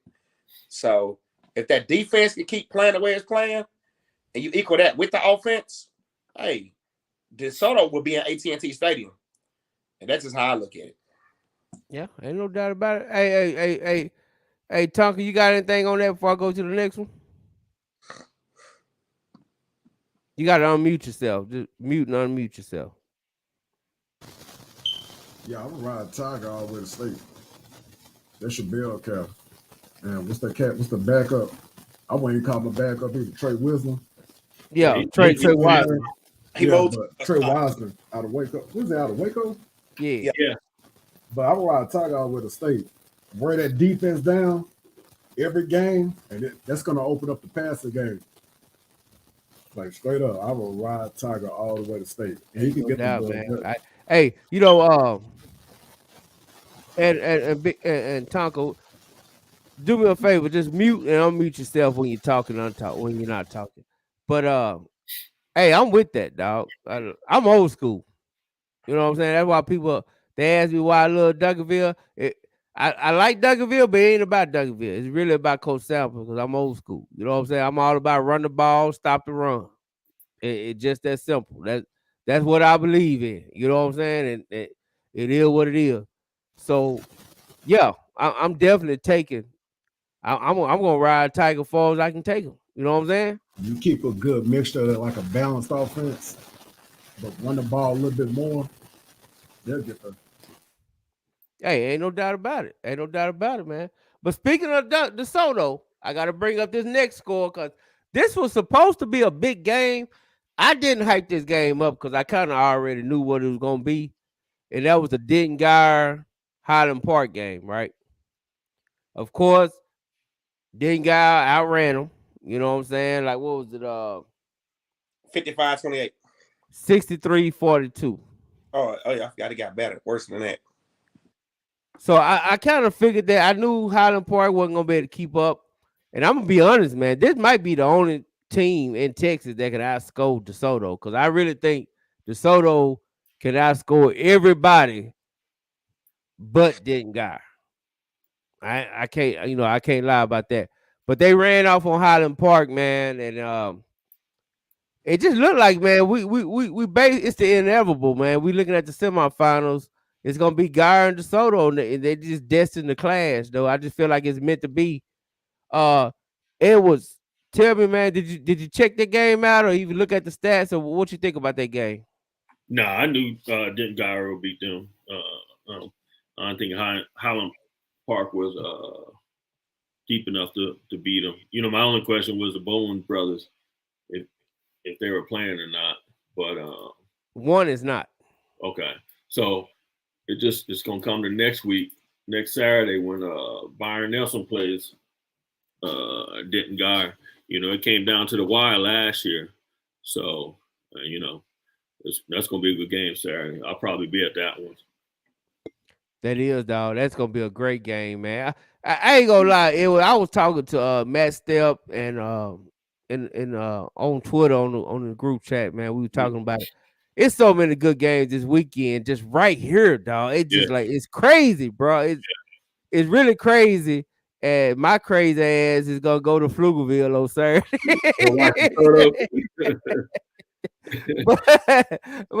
but I ain't gonna lie, man. It's hard to do it because there's so many good games Friday and Saturday, just right here in the Metroplex. You know, hey man, I'd be in Pflugerville too if I had turn. I gotta go to Arkansas next week, so I'm not driving all that damn time. So yeah, that is a lot. You're right.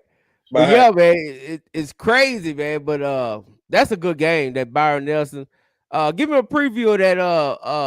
Edward, what you think? Can Byron Nelson do it? Cause you got one Bowen brother out, even though the backup is an LSU commit, from what I understand, or Yates or whoever, right? Yeah. So I mean, you know, Byron Nelson gonna throw the ball. They started out slow this weekend down in Midlands, but they came up. They're gonna throw the ball, so it'll be close.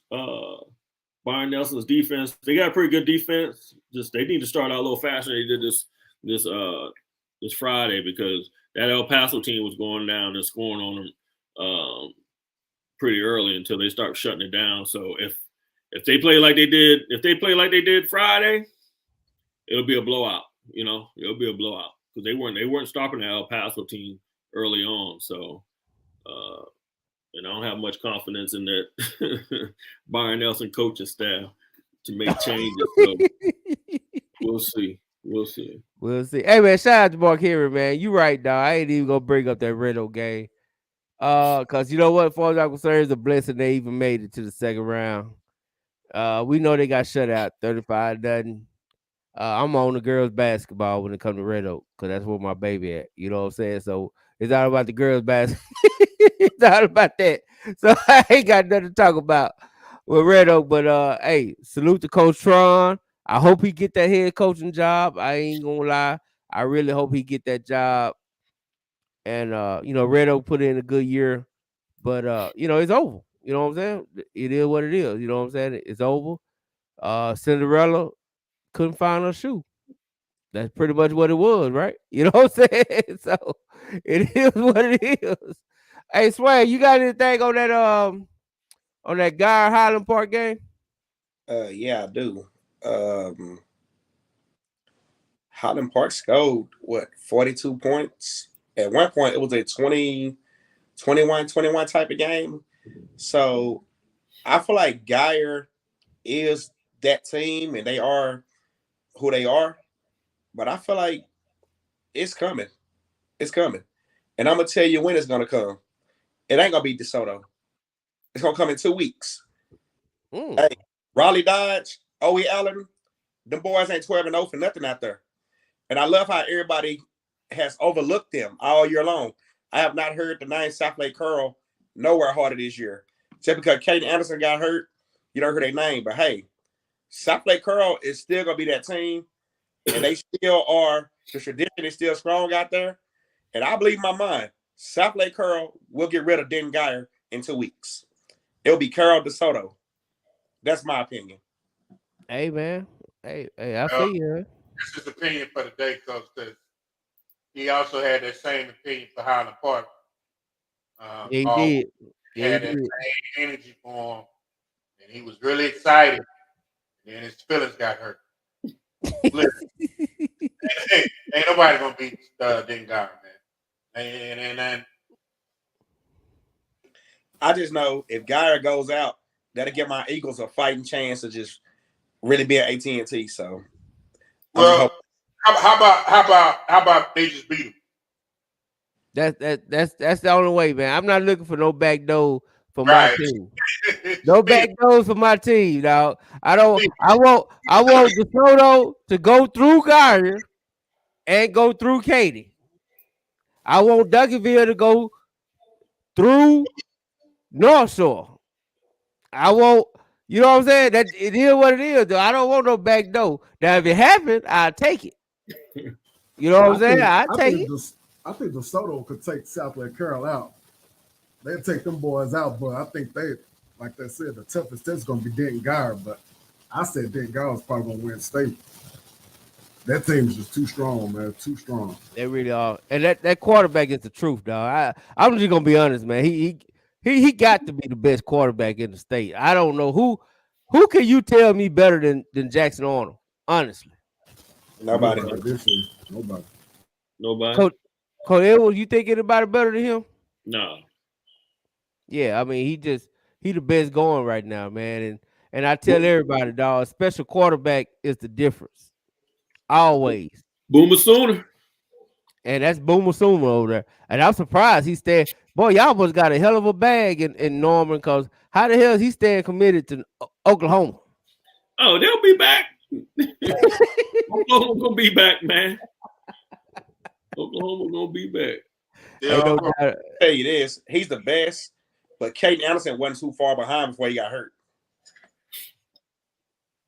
and that's no doubt. That's no doubt. Boy, I don't know about that one. I can't even talk about you on that one, dog. He on a whole nother tier. Top tier. I'm gonna be honest, man, because all in my head is, you talk about Caden Anderson, all in my head is last year, the Duncanville game. See, I judge a quarterback by their toughest competition. I judge any player by their toughest competition. So before you tell me somebody is cold, let me go see who was the best team they played against and what they did against it. Then I can tell you how good they was. Okay, you want to go there? And same can be said for Jackson Arnold against Westlake last year. Ain't no doubt. But look who he went against. He went against a quarterback that's at Clemson that should be the starter. Yeah. You see what I'm saying? Ain't no shame in Jackson Arnold being second to him. Ain't no shame in that. Hell, if we want to keep it here, the other Southland quarterback was second to him too. Yeah, and Mark Henry said Austin knows he's pretty good, but he ain't no Jackson Arnold. No. Jackson Arnold's on a whole nother level, dude. That dude right there, you know, hey, sometimes somebody just is that dude. There ain't nothing we can do about it. You know what I'm saying? He is that dude. Well, he got to be cold with a name like Jackson Arnold. Yeah. I mean, because if he don't work out at quarterback, he got a pretty good porn star name. You know what I'm saying? I don't know about all that. We don't do that. Because he got the porn star stash too. He got that little mustache. He got that little mustache with no beard. You ran somebody off. Hey, man. Hey, we ain't gonna worry about Coach. That's why I did it. But hey, let's talk about Louisville and Arlington Martin, man. The Lou, dog. When is people gonna start giving Louisville their props? Simple, man. Ethan Terrell, Jaden Hardy. Everybody like to talk about the other combos in the state.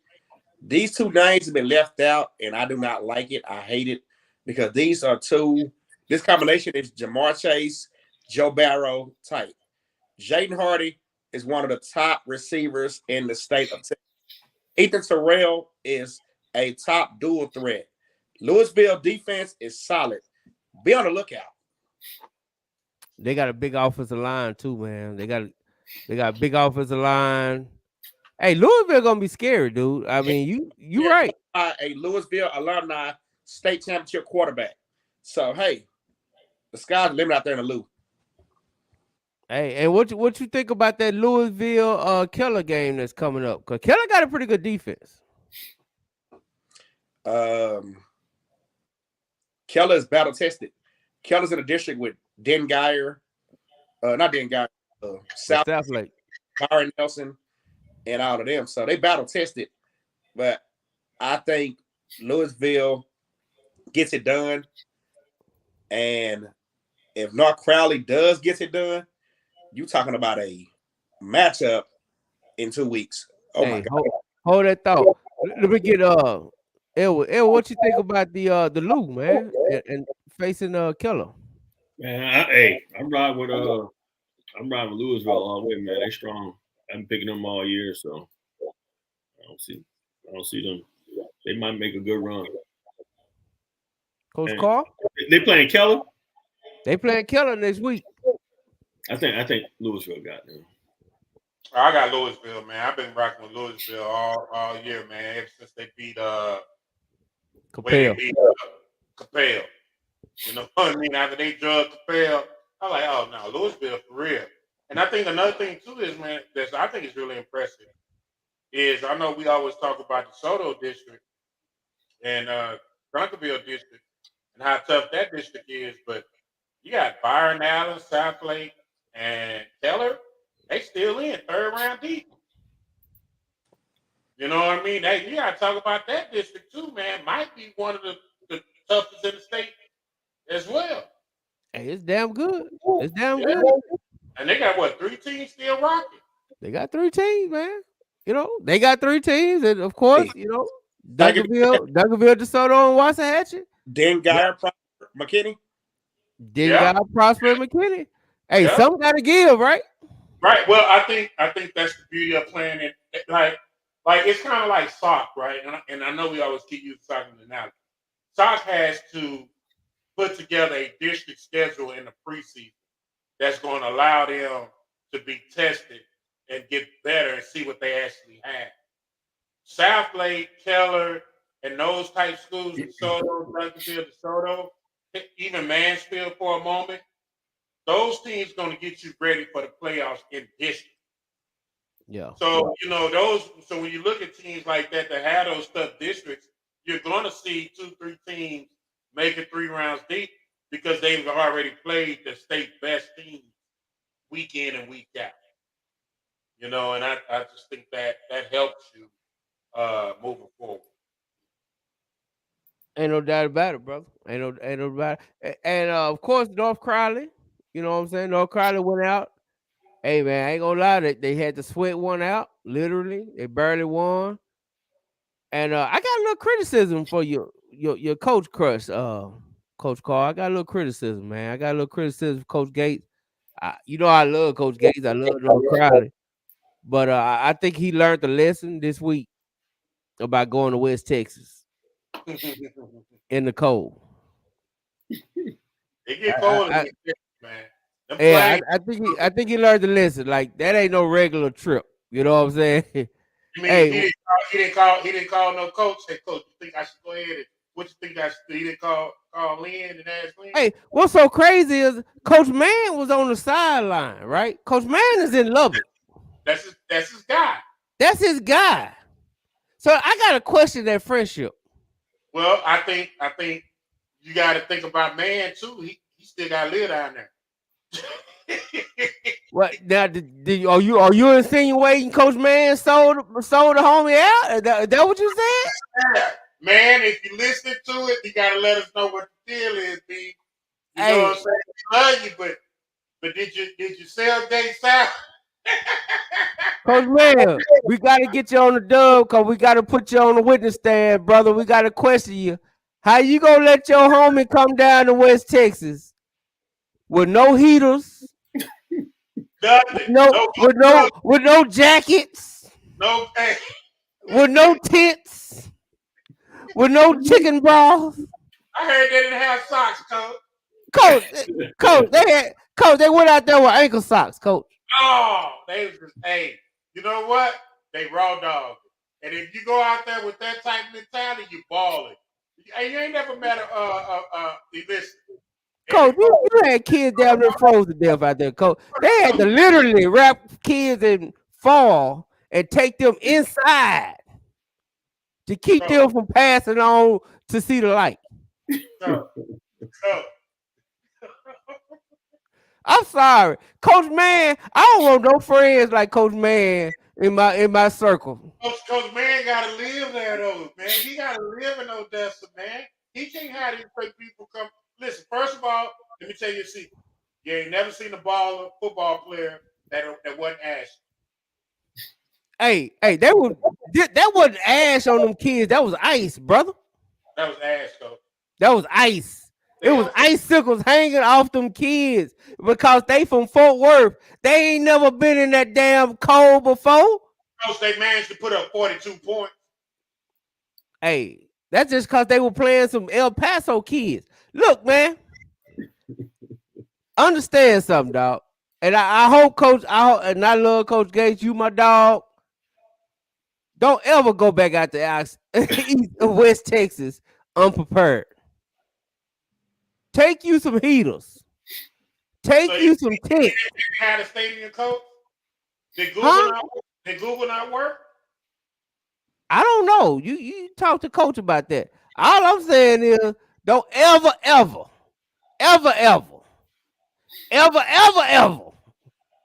go back to West Texas in November. And I'm gonna tell you right now, block Coach Man. He ain't your friend. Coach Man ain't your friend. I know he was on your sideline taking pictures. He the ops coach. Like, he should have told you. He should have told you, Coach.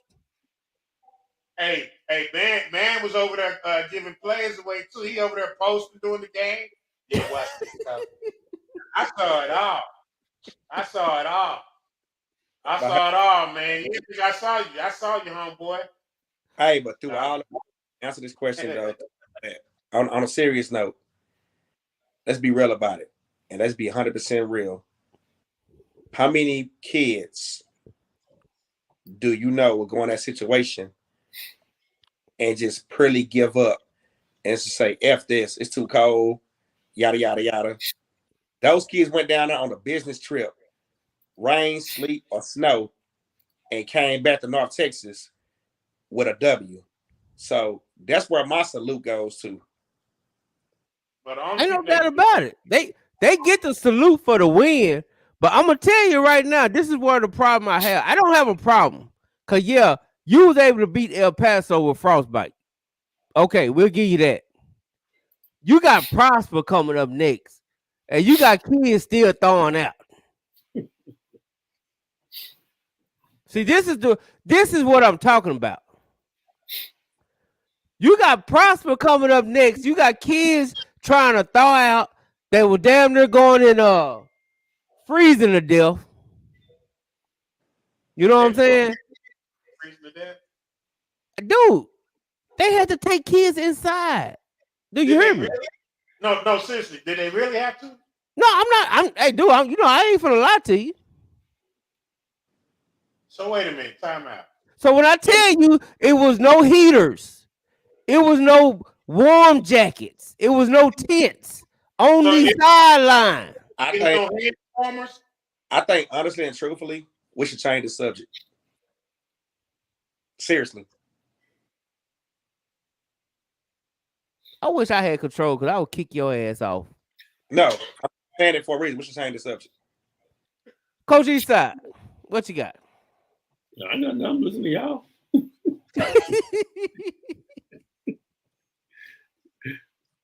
What game we talking about now? Hey, listen, man. Hey, tell me. Oh, we got North Crowley and Prosper. What you think? North Crowley. Oh, all day. Listen, man. That game, when they went down there, they endured some things that they had to go through.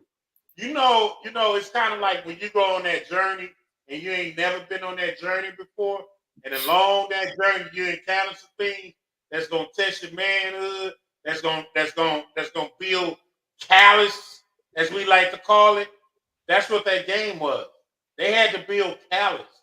They had to go on a 5-hour bus trip, get off on the bus, go play their butts off in the cold, get the win, however they got it, and come back. They are a better team coming back to North Texas in round 3 than they were when they left.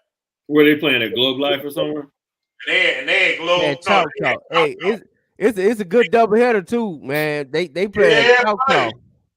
They play the second game of that. They playing Prosper at 3:00 and at 11:00 Keller is playing who Keller playing? Louisville. Yeah. It's a great doubleheader Saturday, man. I'm telling you, that's a great doubleheader. And if I didn't have to work that Saturday, boy, I still look like, ooh, the way they treated us over there at Globe Life, if it's anything like Choctaw, anything like Globe Life, I can't wait to go back. Hey, I promise you they ain't. But it's the same people that own it. No, it ain't, dog. Choctaw is by Arlington ISD, dog. It's different. Oh, Choctaw's Arlington ISD? Yeah. Yeah. It's not Globe Life? Yeah, dog. Globe Life different, man. I'm spoiled. Hey, I go to every game at Globe Life, dog, because they treated us. They treated us like, hey, dog, I ain't never been treated that good. I ain't even gonna lie. And I'm gonna tell you, when you go to Choctaw, it's the exact opposite. That's all I'm gonna say. You wanna be Raza? Hey, being B Raza, dog, I ain't gonna lie, boy. That was a horrible experience. But shout out to Choctaw. Maybe y'all made a mistake. You didn't know what the dub was. Now you know. Maybe you'll treat us better. You know what I'm saying? But first impression goes a long way.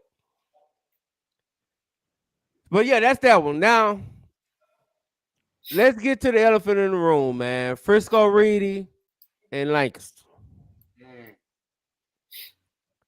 Watch Frisco play. I haven't seen Frisco play. You never seen Reedy play? They're a game little squad, man. I ain't gonna lie. I just know they winning. That's it. They winning, man. And you know what? They winning a lot like Midlothian Heritage to me. Like, it ain't no one superstar you can point at. I'm just gonna be honest. Like, it ain't one guy you gonna be able to just key on with Frisco Reedy. Gotcha. That's good. They play a collective. So you gotta play good team ball to beat them. Oh boy. But hey man, the fact is, man, you had one team had over 400 yards offense. Other team had under 200, 165, something like that. You had one team that had 5 fumbles, 3 turned over. Other team had 4 interceptions, 2 pick six. Hey. Swaggy, what you think of that game? Well, I'm gonna start by saying this first and foremost. My good friend Jesse White love to talk about Carter with Kaufman. He always say, until Carter beat Kaufman, Carter is spelled with a K. So to Weibo Nation, I've seen this year in and year out, opportunities being blown. So until next season, Weibo will no longer stand for We Believe in Orange. I'm renaming it We Believe in Blowing Opportunities. Woo! Whoa! Because damn!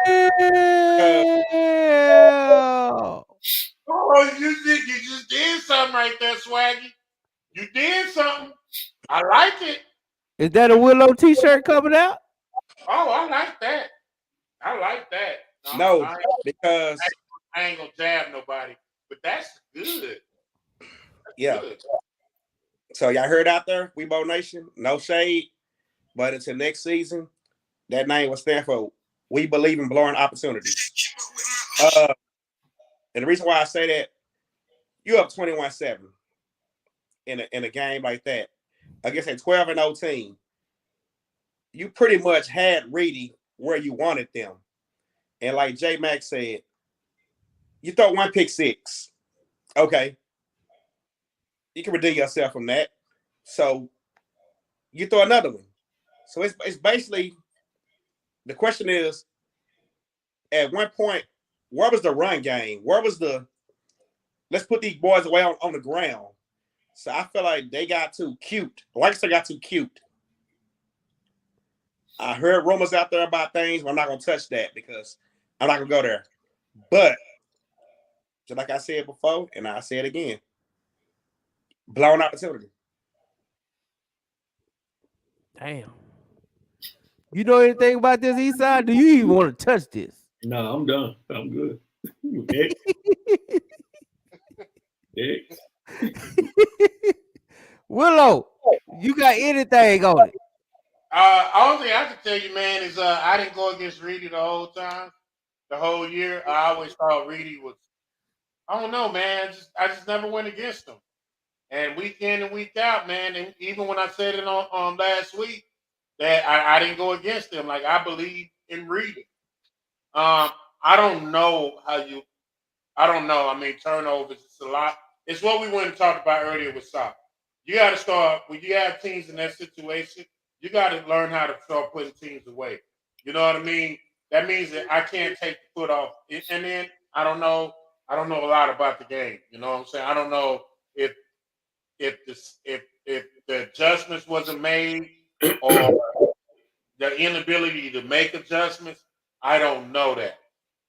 I just know that you got two of the best backs, man. You gotta let them boys eat.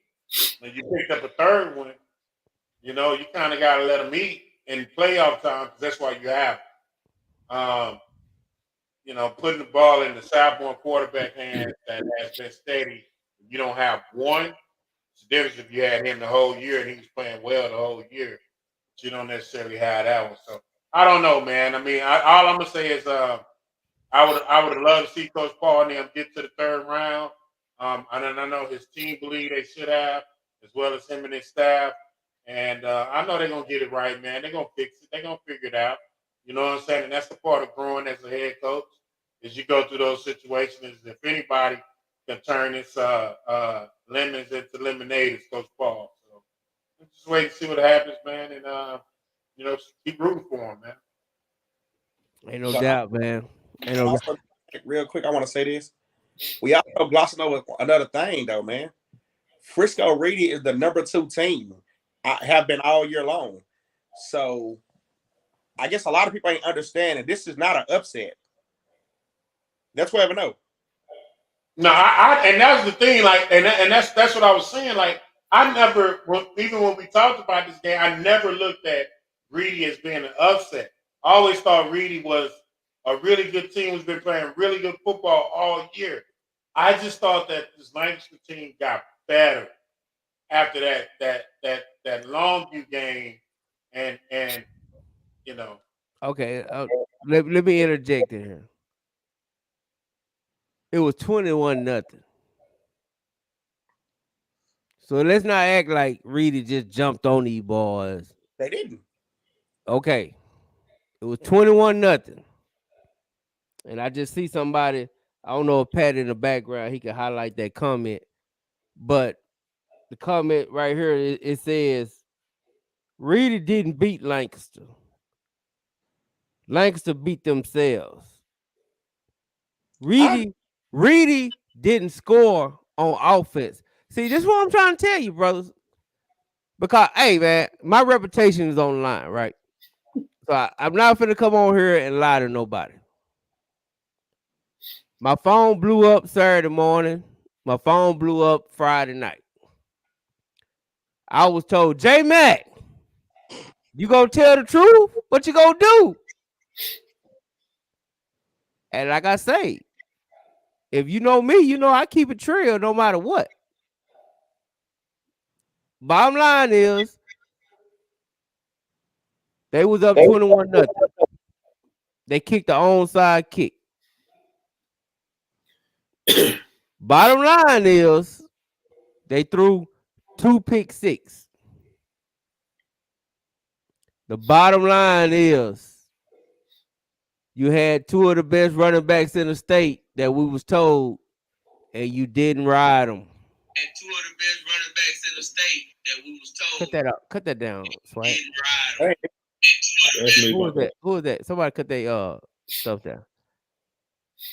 So all I'm gonna say is, I think this is a lesson learned from Lancaster. I salute Coach Muhammad because I watched that game. Coach Muhammad, that defense played excellent. They played good enough to win the game. I think this is a lesson learned. And for my guy, Coach Paul, you come from Coach Samples. And we all know what Coach Samples would do up 21. Hell, he might do it down 21, for all we know. You got two great running backs. What are you going to do? Run the ball. So here's my question, though. What were you looking to get accomplished by kicking the onside kick? You know what? I think they were going for the juggler. But not then. See, the thing about those type of plays and those type of situations, you never dictate those situations as a coach. You know who dictates those situations? The other team. You know what about the other team dictates that situation? Their body language, whether momentum has entered the stadium, where does momentum sit, if momentum is on your sideline or is it on their sideline. There's a lot of things within the game of football determines whether or not you kick that, you go for a trick play or you go for an onside kick. If you look at the things that execute well, it's those momentum plays, it's those plays right after big plays, it's those things where everybody adrenaline is going, and 9 times out of 10, those very said players are thinking about what just happened to put them in that situation. That's why when you look at a team like Sock, when they kicked them 2 onside field goals, Sock at that point was reeling because a lot of stuff was happening really, really fast. And so they was reeling. And it wasn't until the end when they did kick and they finally got it, they kicked it right to the guy. So you kind of got to look at when and why do I do that. I'm up 21-7.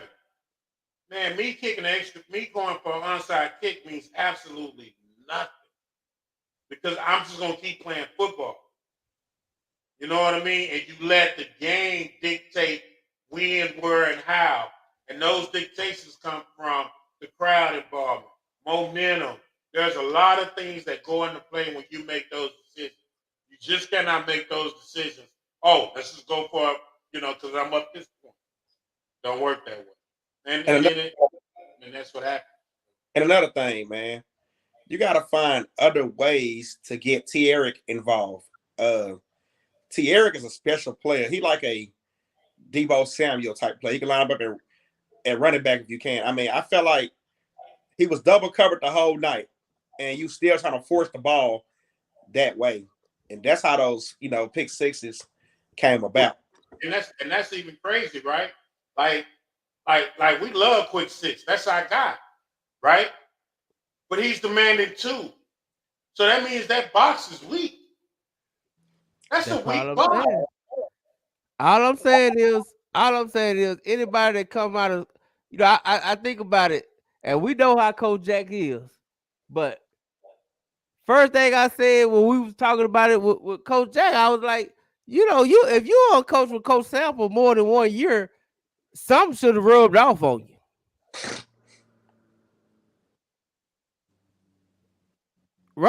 You just got a running back in mid-season. Big boy.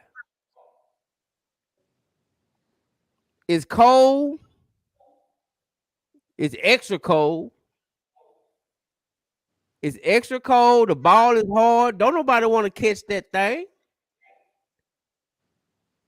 You up. And what is Coach Ty's favorite thing to say? I'm trying to go home. I'm trying to go home quick as possible. You up 21. You got 2 of the best backs in the state. And you just added a big boy in the middle of the season. And you got one of the best athletes on the field in Thierry. You talk about Thierry, okay? Put his butt in a Wildcat. That's what I'm saying. But, and I think this is a lesson learned. I really do. I think this is a lesson learned. I don't think this is going to be a problem again for Weibo Nation. I know it hurt. And I know it hurt because my phone blew up like a mug from just Lancaster fans. Now, I'm telling you, dog. Hey, dog, I ain't never, dog. I'm talking about dudes I ain't even knew had my number was hitting me up. You know what I'm saying? I'm like, God. I'm like, wow. You know what I'm saying? Like, wow, really? You know what I'm saying? So, I get it. Confidential informants calling you. No, I'm talking about cats that you know what I'm saying? I'm like, wow, really, dog? You know, shit, I didn't even know you had my number, you know. But hey, you see how now, baby, they gotta let you know what's going on. You the news that we absolutely can use. Hey, I'm the news you can use, and I told, like I tell everybody, my opinion is my opinion. You know what I'm saying? So the only critique I have, and like I say, I believe it's a lesson learned. I really do. This is a lesson learned. You get out of a game quick as possible.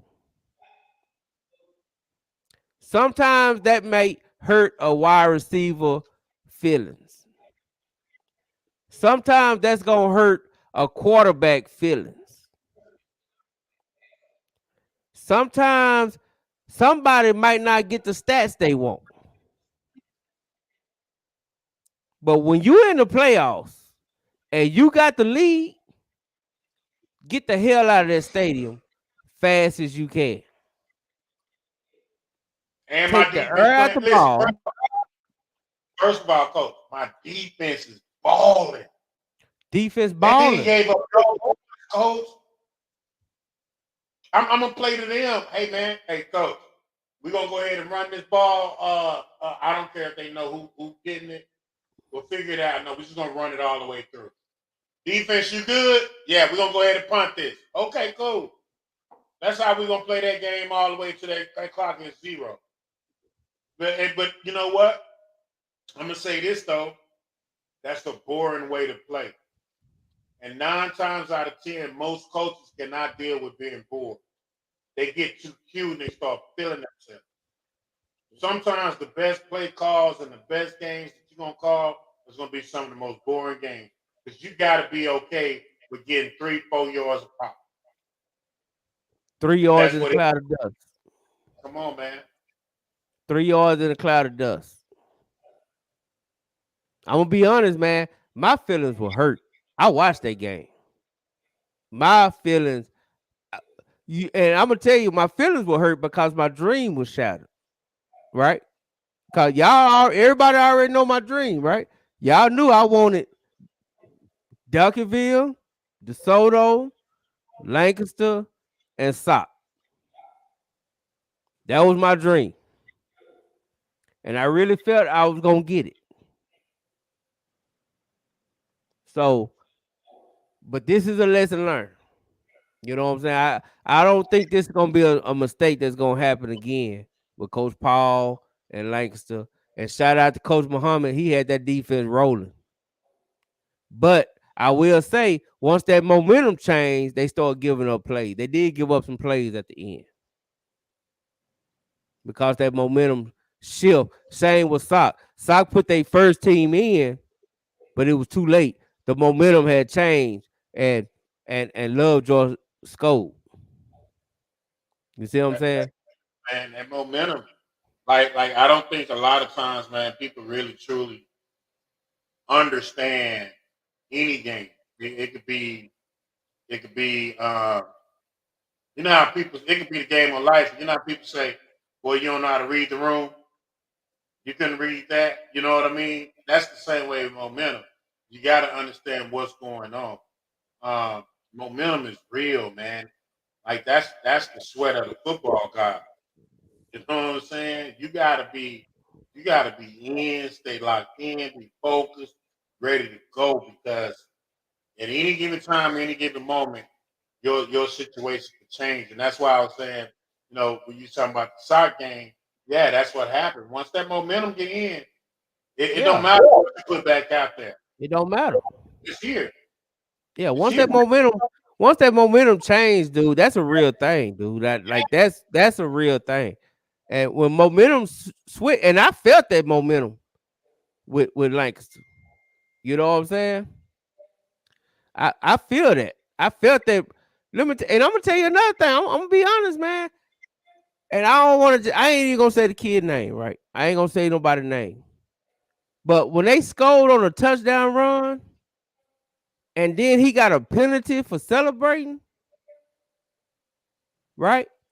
He got a penalty because he didn't get a ball to the ref and run on over to his teammates.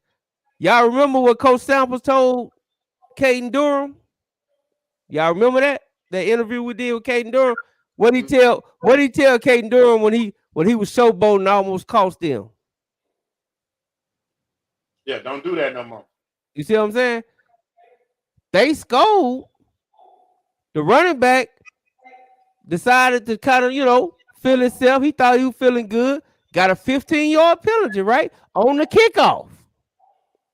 So now we're talking about a short kickoff, a good run back that went back to the 47 of Lancaster, and then they scored. But that's what we talked about. And even when he said that, we talked about that on the show, why it was a big deal. You know what I'm saying? Why Coach Samples got onto you and explaining to Caden Durham, this is why you can't do that.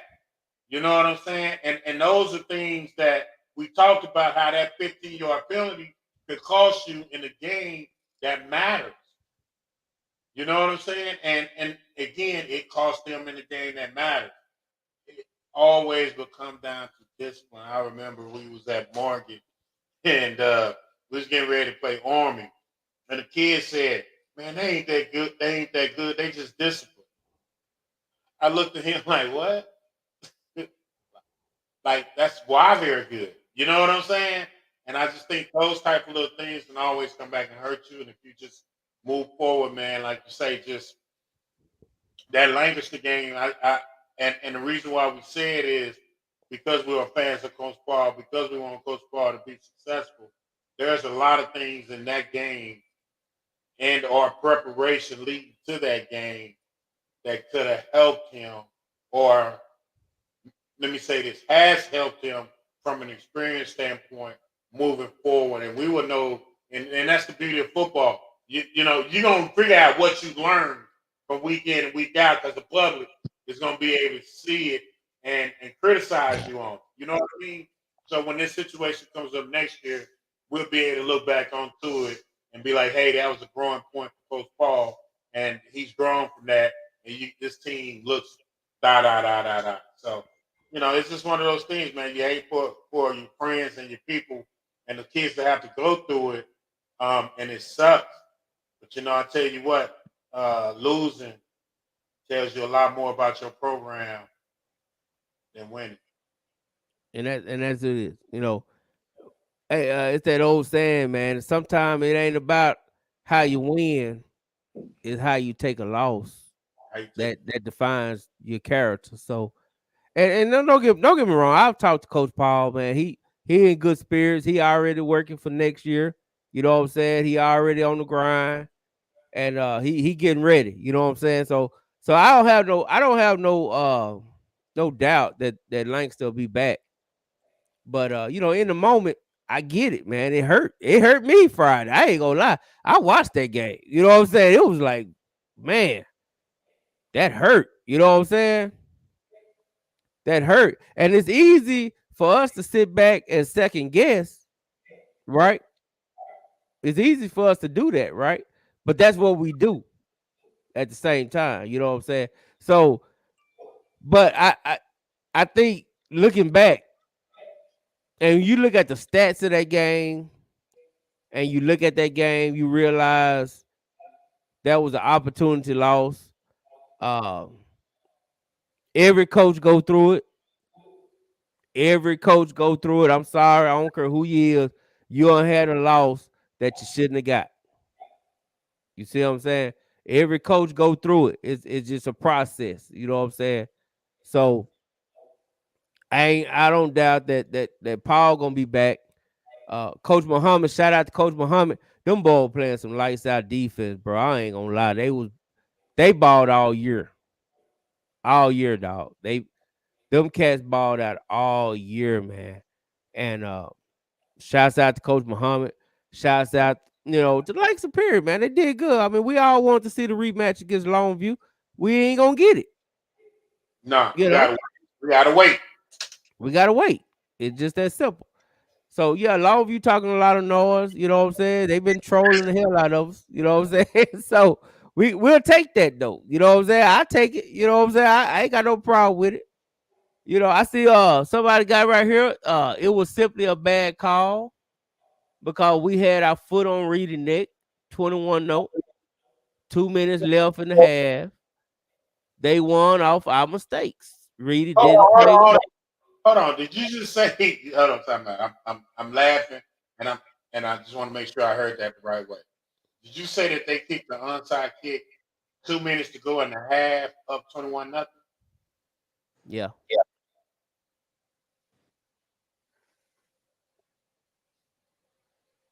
Can I finish this statement?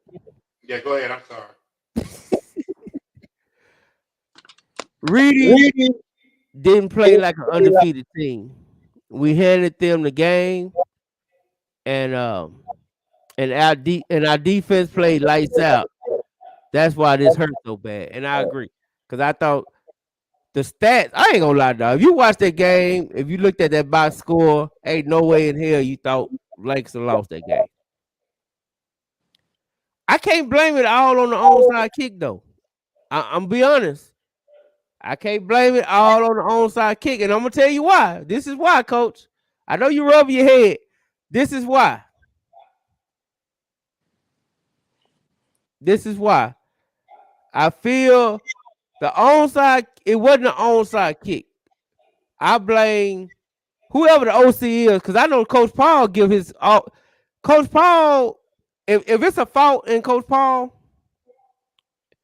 if you allow me to say it, I think he trusts his coordinators, and I say this about a lot of these new coaches. They trust their coordinators a little too much, and I understand why. Like, you come from a coach that's on your neck and that hover over you, right? You come from a coach like Coach Samples that listen to everything, that you know what I'm saying, that's gonna veto, that's gonna do all this, that hover you. So when you get your own team, the first thing you say is, I ain't gonna be like that. I'm gonna let my coordinators coach. You see what I'm saying? But at this point, it would have been good to be like Coach Samples and say, run the guy doggone ball. Can I say something real quick? What up? Let me ask y'all this question. Who eliminated Frisco Reedy last year? Lancaster. Exactly. So, you don't think these guys came in that game, even though they was down, they had that mindset, we're not going to lose to them again. The stats don't say that. They don't. Well, no, it don't, but it do. They caught the interception. They did get back. 2 pick six. Right, that's what I'm saying. So from the standpoint of them playing, okay, so we talk about it. Special teams defense, right? They couldn't run the ball, they couldn't do nothing. But the special teams got their ball back on the onside kick. Two touchdowns on defense. You know what I mean? From what I heard from the Lancaster game and from what I can read based on these stats and based on the summary of the game, to me it just sounded like one team played all the way throughout and one team didn't. One team made mistakes, another team capitalized on the mistakes. One team fought through their mistakes, and one team made more mistakes. I just think that, man, again, if I got two of the best running backs supposed to be in the state and added a third one, man, we walking out of there with 400 yards rushing. I'm sophomore quarterback might throw the ball 5 times. My defense playing like it is what it is. Especially if we playing lights out defense. Just gonna have to be mad at me. I'm just gonna be honest. Receivers gonna have to be mad at me. Quarterbacks gonna have to be mad at me. But one thing I'm gonna say here, we playing next week. Yeah. Yeah, we're not about to do this type of stuff. Okay.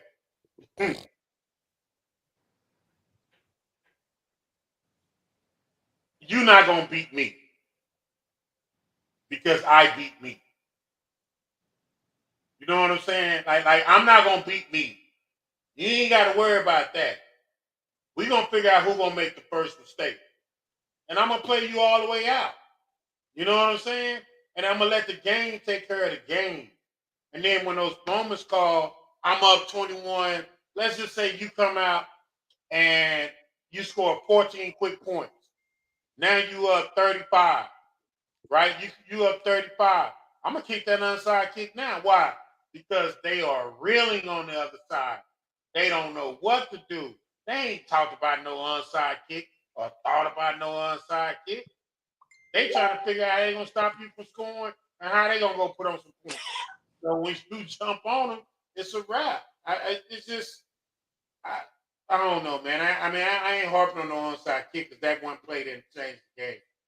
I just think holistically, Lancaster should have figured out a way throughout the course of the year to run the football. And I don't think that they have established any type of running game all year long to prepare them for the playoffs. Let's go through some stats, Coach, because I don't want to act like Lancaster didn't run the ball, right? So let's go through the stats real quick. We got Lancaster had 402 yards total offense. Mm-hmm. They had 183 passing yards, right? This is what I got a problem at. 19 of 40 passing. 19 of 40 for 183. Right. So okay. So that's my point. So when you say how many rushing yards they have, they had 219 rushing. On how many carries? 51. 51. They had 51 attempts rushing, 219 yards. So they ran 90 plays. Yeah. And out of that 90 plays, 50 of those plays were rushing plays, right? 51. And out of that 51 plays, you got 3 touchdowns. Correct. Why are we throwing the ball? And out of those, I gotta put this in too, Coach. Out of those 40 passing attempts, you had 4 interceptions, 2 pick six. That's my point. That's my point. Why are we throwing the ball? That's what I'm saying. We don't need to be throwing the football. Running the football is a commitment, man. That's a commitment. You make a commitment to run the football. That's like saying, I'm marrying you. Win, lose, or draw. I'm not about to go step out on you and start throwing the ball 40 times around the field. I don't have that type of quarterback to do that. Commit to the run. If they commit to the run, those other 40 plays might have gave you 2 more touchdowns. And then on top of that, you don't even see the long game. The long game is if I'm pounding you like that and I get you to the 4th quarter and I keep pounding you like that, next thing you know, we in the end zone for 2 to 3 more touchdowns. And then the game is over. especially considering how the run game was going, right? That's what I'm trying to tell you, Coach. You can have the yards rushing, but it's the commitment to the run that's the difference between you being a running team and you not running the ball.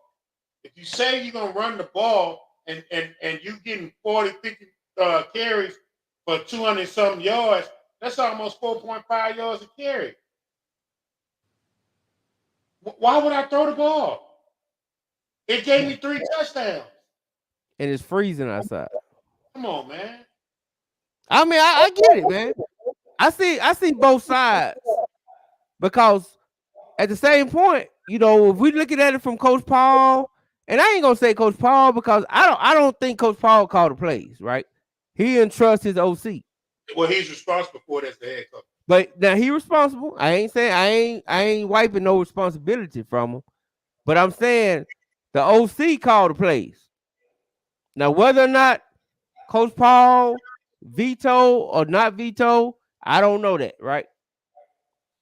But I do want to say he should have sounded like Coach Samples that week. It's gonna be 30 degrees outside Friday. What Caden Durham say? Sample said that whole week leading up to the DeSoto game. We gonna run the ball. We gonna run the ball. It's cold. It's cold. And we got a defense. We gonna run the ball. Hey, you know what I'm saying? Hey, fellas, I gotta go. No, you good. Eat Sunday dinner. No, but you good. Before I leave, I want to say 2 things real quick before I go. Of course, it's gonna be my shout out to my school. First, I want to shout out the football team over there at Carter, 9-3 season. Coach Spencer Gilbert, another outstanding season, better end. It wasn't the end we wanted, but hey, we working over there. We getting better and better every year. And shout out to the basketball team, Coach Love, on defeating number 1 5A Campbell, 59-56. For those who are basketball fans, we have a really, really tough game Wednesday, 5:30 p.m. in Houston against the defending state champion Beaumont United. I think it will be on the network if I'm not mistaken, but that's a game you might not want to miss if you like basketball. And one last thing, shout out to Duncanville and Ron Holland last night for defeating Lake Hollins and the number 1 player in the nation, Trey Johnson, in a thriller 53 2024. Huh? Number 1 player 2024. Yeah. 53-52 in a classic last night out there in Prosper. And on that note, hey, my guys, love y'all to death. Swag you out. Hey man, appreciate you, homie. And hey, Pat, come back. We're gonna end it. But I do back on this, because we didn't even get a chance to talk about Carter. We let Carter make it with that 7-2, defeat. Carter slid. And don't worry, Carter, I'll catch you Wednesday. But just to end it on that note, man, like I say, I all these things we talk about, Coach Carr, I think will be fixed with Lancaster. I even think that the comeback that Lovejoy did on Sock will get fixed. I was critical. I was hard on Coach Gates today, and then we all know how I feel about North Crowley. But I had to give him criticism today because, hey, he sent his boys out there unprepared, and he lucky he coming back with a victory. I ain't gonna lie, he really, really lucky. So I think this is more of these are young coaches, you know what I'm saying? So I think they gonna have it down.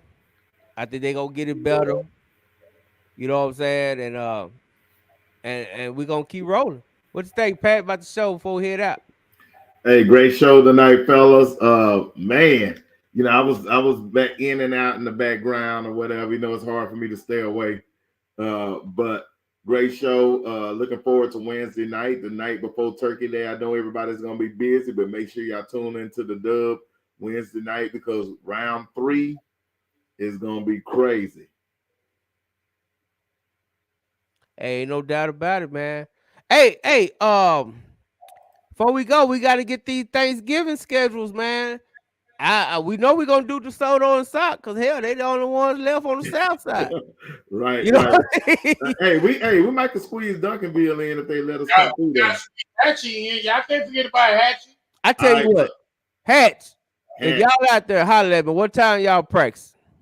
Hatch, Mama Moore, if you out there, what time Duncanville practice? What time Duncanville practice? What time Hatch practice? But I know we gotta hit. I know we're gonna hit Sock. I know we're gonna hit Sock anyway. Sock, DeSoto, Hatchie, Duncanville. Let's try to hit it. Let's try to hit it. Carter let me down. I thought I was going to Carter for Thanksgiving practice. Man. I wanted to go to Carter for Thanksgiving practice. I was ready for Carter for Thanksgiving practice, man. Hey, dog, I was getting me a hoodie, a Carter hoodie, and everything. I was ready to hit Carter for Thanksgiving practice, dog. I ain't even gonna lie. I was ready for that one. But we was gonna come deep. Hey, my man said they was practicing all. I was just starting to be like, y'all was practicing free throws or what? Man, yeah, going like that. That's why I say, man, that what hurt my feelings, man. I really thought I was gonna be at Carter for a Thanksgiving practice, man. I was ready for that, for real. Man, that thing was like they road was set up for them to make a little run, dog. Yeah, you know what I mean. Like, never mind. I gotta pour a little salt in the wound since Swaggy out of here. We ain't gotta worry about no feelings. Since Swaggy out of here, be honest, dog. If I was to tell you that Lake Worth was only gonna score 7 points in that game, bro. If I was to tell you Lake Worth was only gonna score 7 points, bro, in that game, what would you have thought, Pat? I thought Carter would have won by 25 points. I mean, you give up 7 points because the defense has been, been all right. But if you give up 7 points in the playoff game, you should win that game. Coach Carl. I'm sorry. Wait a minute, bro. I played in the 80s. Giving up 7 points in the game was normal back then. Giving up 7 points in the game now is hard as hell. Yeah, you gotta win that game. Yeah, I'm with Pat on this one, man. But I think you go a step further. And what if I told you Kate Landry had over 150 something yards? 163. You know what I'm saying? So it goes back to a lot of things, man, and it goes back to the one thing that we talked about. You got to have a quarterback that could make plays to allow you to get out of situations that you get caught in. You got to be able to make some third down passes to keep the chains going. And that has been an issue with them, their inability to have any type of play action passes or anything. I just think they limited playbook hurt Carter, and their defense played more than good enough for them to win the game. Absolutely. Hey man, I ain't gonna lie, dog. I think I wish Carter and Langston could kind of swap a little bit. A little more passing from a little more passing from Carter and a little more running from Langston. It would have been perfect. No, I think what both of them needed was hit the same. They both got the same problem. So now Carter had what 9 yards passing that game, bro. You got to complete that. You know what I'm saying? Like you got to complete. Like, come on, man. Like I ain't trying to be funny, man. And it's unreal to me how you can't have more than 9 yards passing. How do you do that? How? No comment. No comment.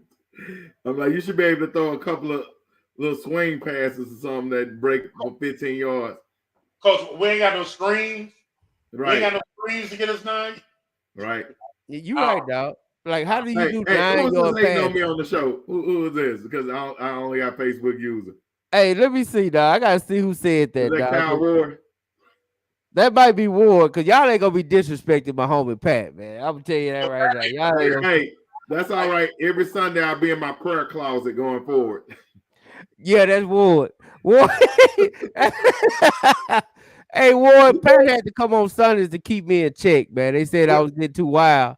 I was getting too wild on Sundays, man. So Pat. Wait a minute. That's why, right there. That's why Pat is on Sunday nights. Right there. That's why Pat is on Sunday nights. So that's the reason why, man. We got to keep my boy right. They gotta keep me right, man. But hey, Will, piggybacking off what you said, man. 9 yards passing was an improvement, bro. They passed for -3 last week. Hey, but look, Jeremy. Why done drop the mic and everything? Jeremy, listen, man. At the end of the day, man, everybody, let's just be honest. I'm going to go figure out what I need to do to keep Caden Landry happy to make sure that he's wearing number 24 for Carter High School next year. Let's get Caden an NIL deal. Yeah, you gotta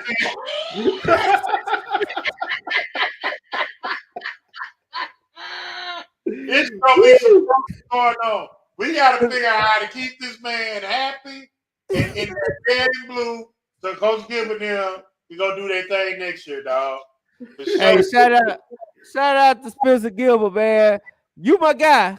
I know I'm criticizing you now, but you my guy. But dog, we can't be doing this -3 yard pass and a 9. Now I'm a run the ball guy, but we can't do -3 at 9 yards passing in the playoffs. Hey, you know what? I think Coach Gilbert need to have his team go do 7-on-7 and run play action pass. And 7-on-7. Hey, can we get them in your tournament, Pat? Can we get them? Can we enroll in 7-on-7 team? Hey, let me say this, and I'm serious. We are doing 18 and under this year, so man, let's get them 18U teams done, them 15U teams in. Man, hey, the only way you get better is to work at it, and so I'm gonna give you that work this spring, man. We got you, the prep league. Hey, so we gonna put Carter in the 7-on-7 league. Yes, sir. Langston, you banned. You ain't allowed in no 7-on-7. None. But no more 7-on-7 for you. I think you need to put them in there too, man. Hey, yeah, two pick sixes. Yeah, you might have to put that. We're putting everybody in there. Ain't no shade or shot. I'm serious. Y'all come out there and get that extra work, man. Hey, Sock need to be in it. Hey, Sock, y'all need to get in it. You and all 1,800 y'all quarterbacks get on in the 7-on-7 league, bro. As a matter of fact, y'all can form 3 different teams so they can all get the same amount of work. Yeah, we're gonna get y'all 3 teams, Sock. Jack need to be in it.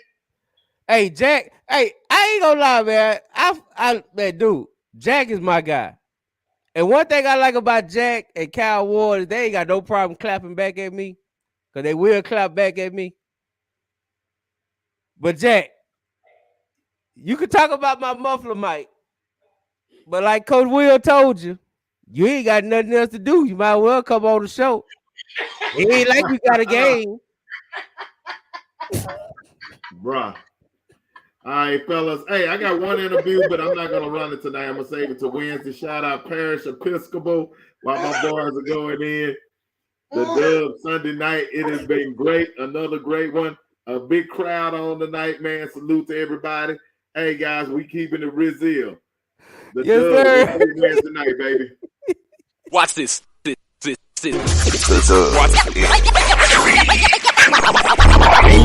Football talk is a big hit. Sunday nights to Wednesday nights, we striking a match cause we lit. Y'all know the name, we call it the Dub. On Friday nights, it feel like a club. Getting that VIP treatment on the sideline, they showing us love. Great interviews, go Hoods, putting in work, go good. Texas youth and high school talking to page on Facebook, hold up. Coach trying to stand on the scene, giving advice, he do what he mean. J Mac and Swaggy Bitch, rocking the gear, it's so clean. Big guys and go easy, off the heat. easy for cheesy. With my steppers, our special guests, making placements so easy. Trying to win, we so greedy. All our fans are so needy, cause they need to hear them talk about that club. We do it for the dub. We do it for the dub.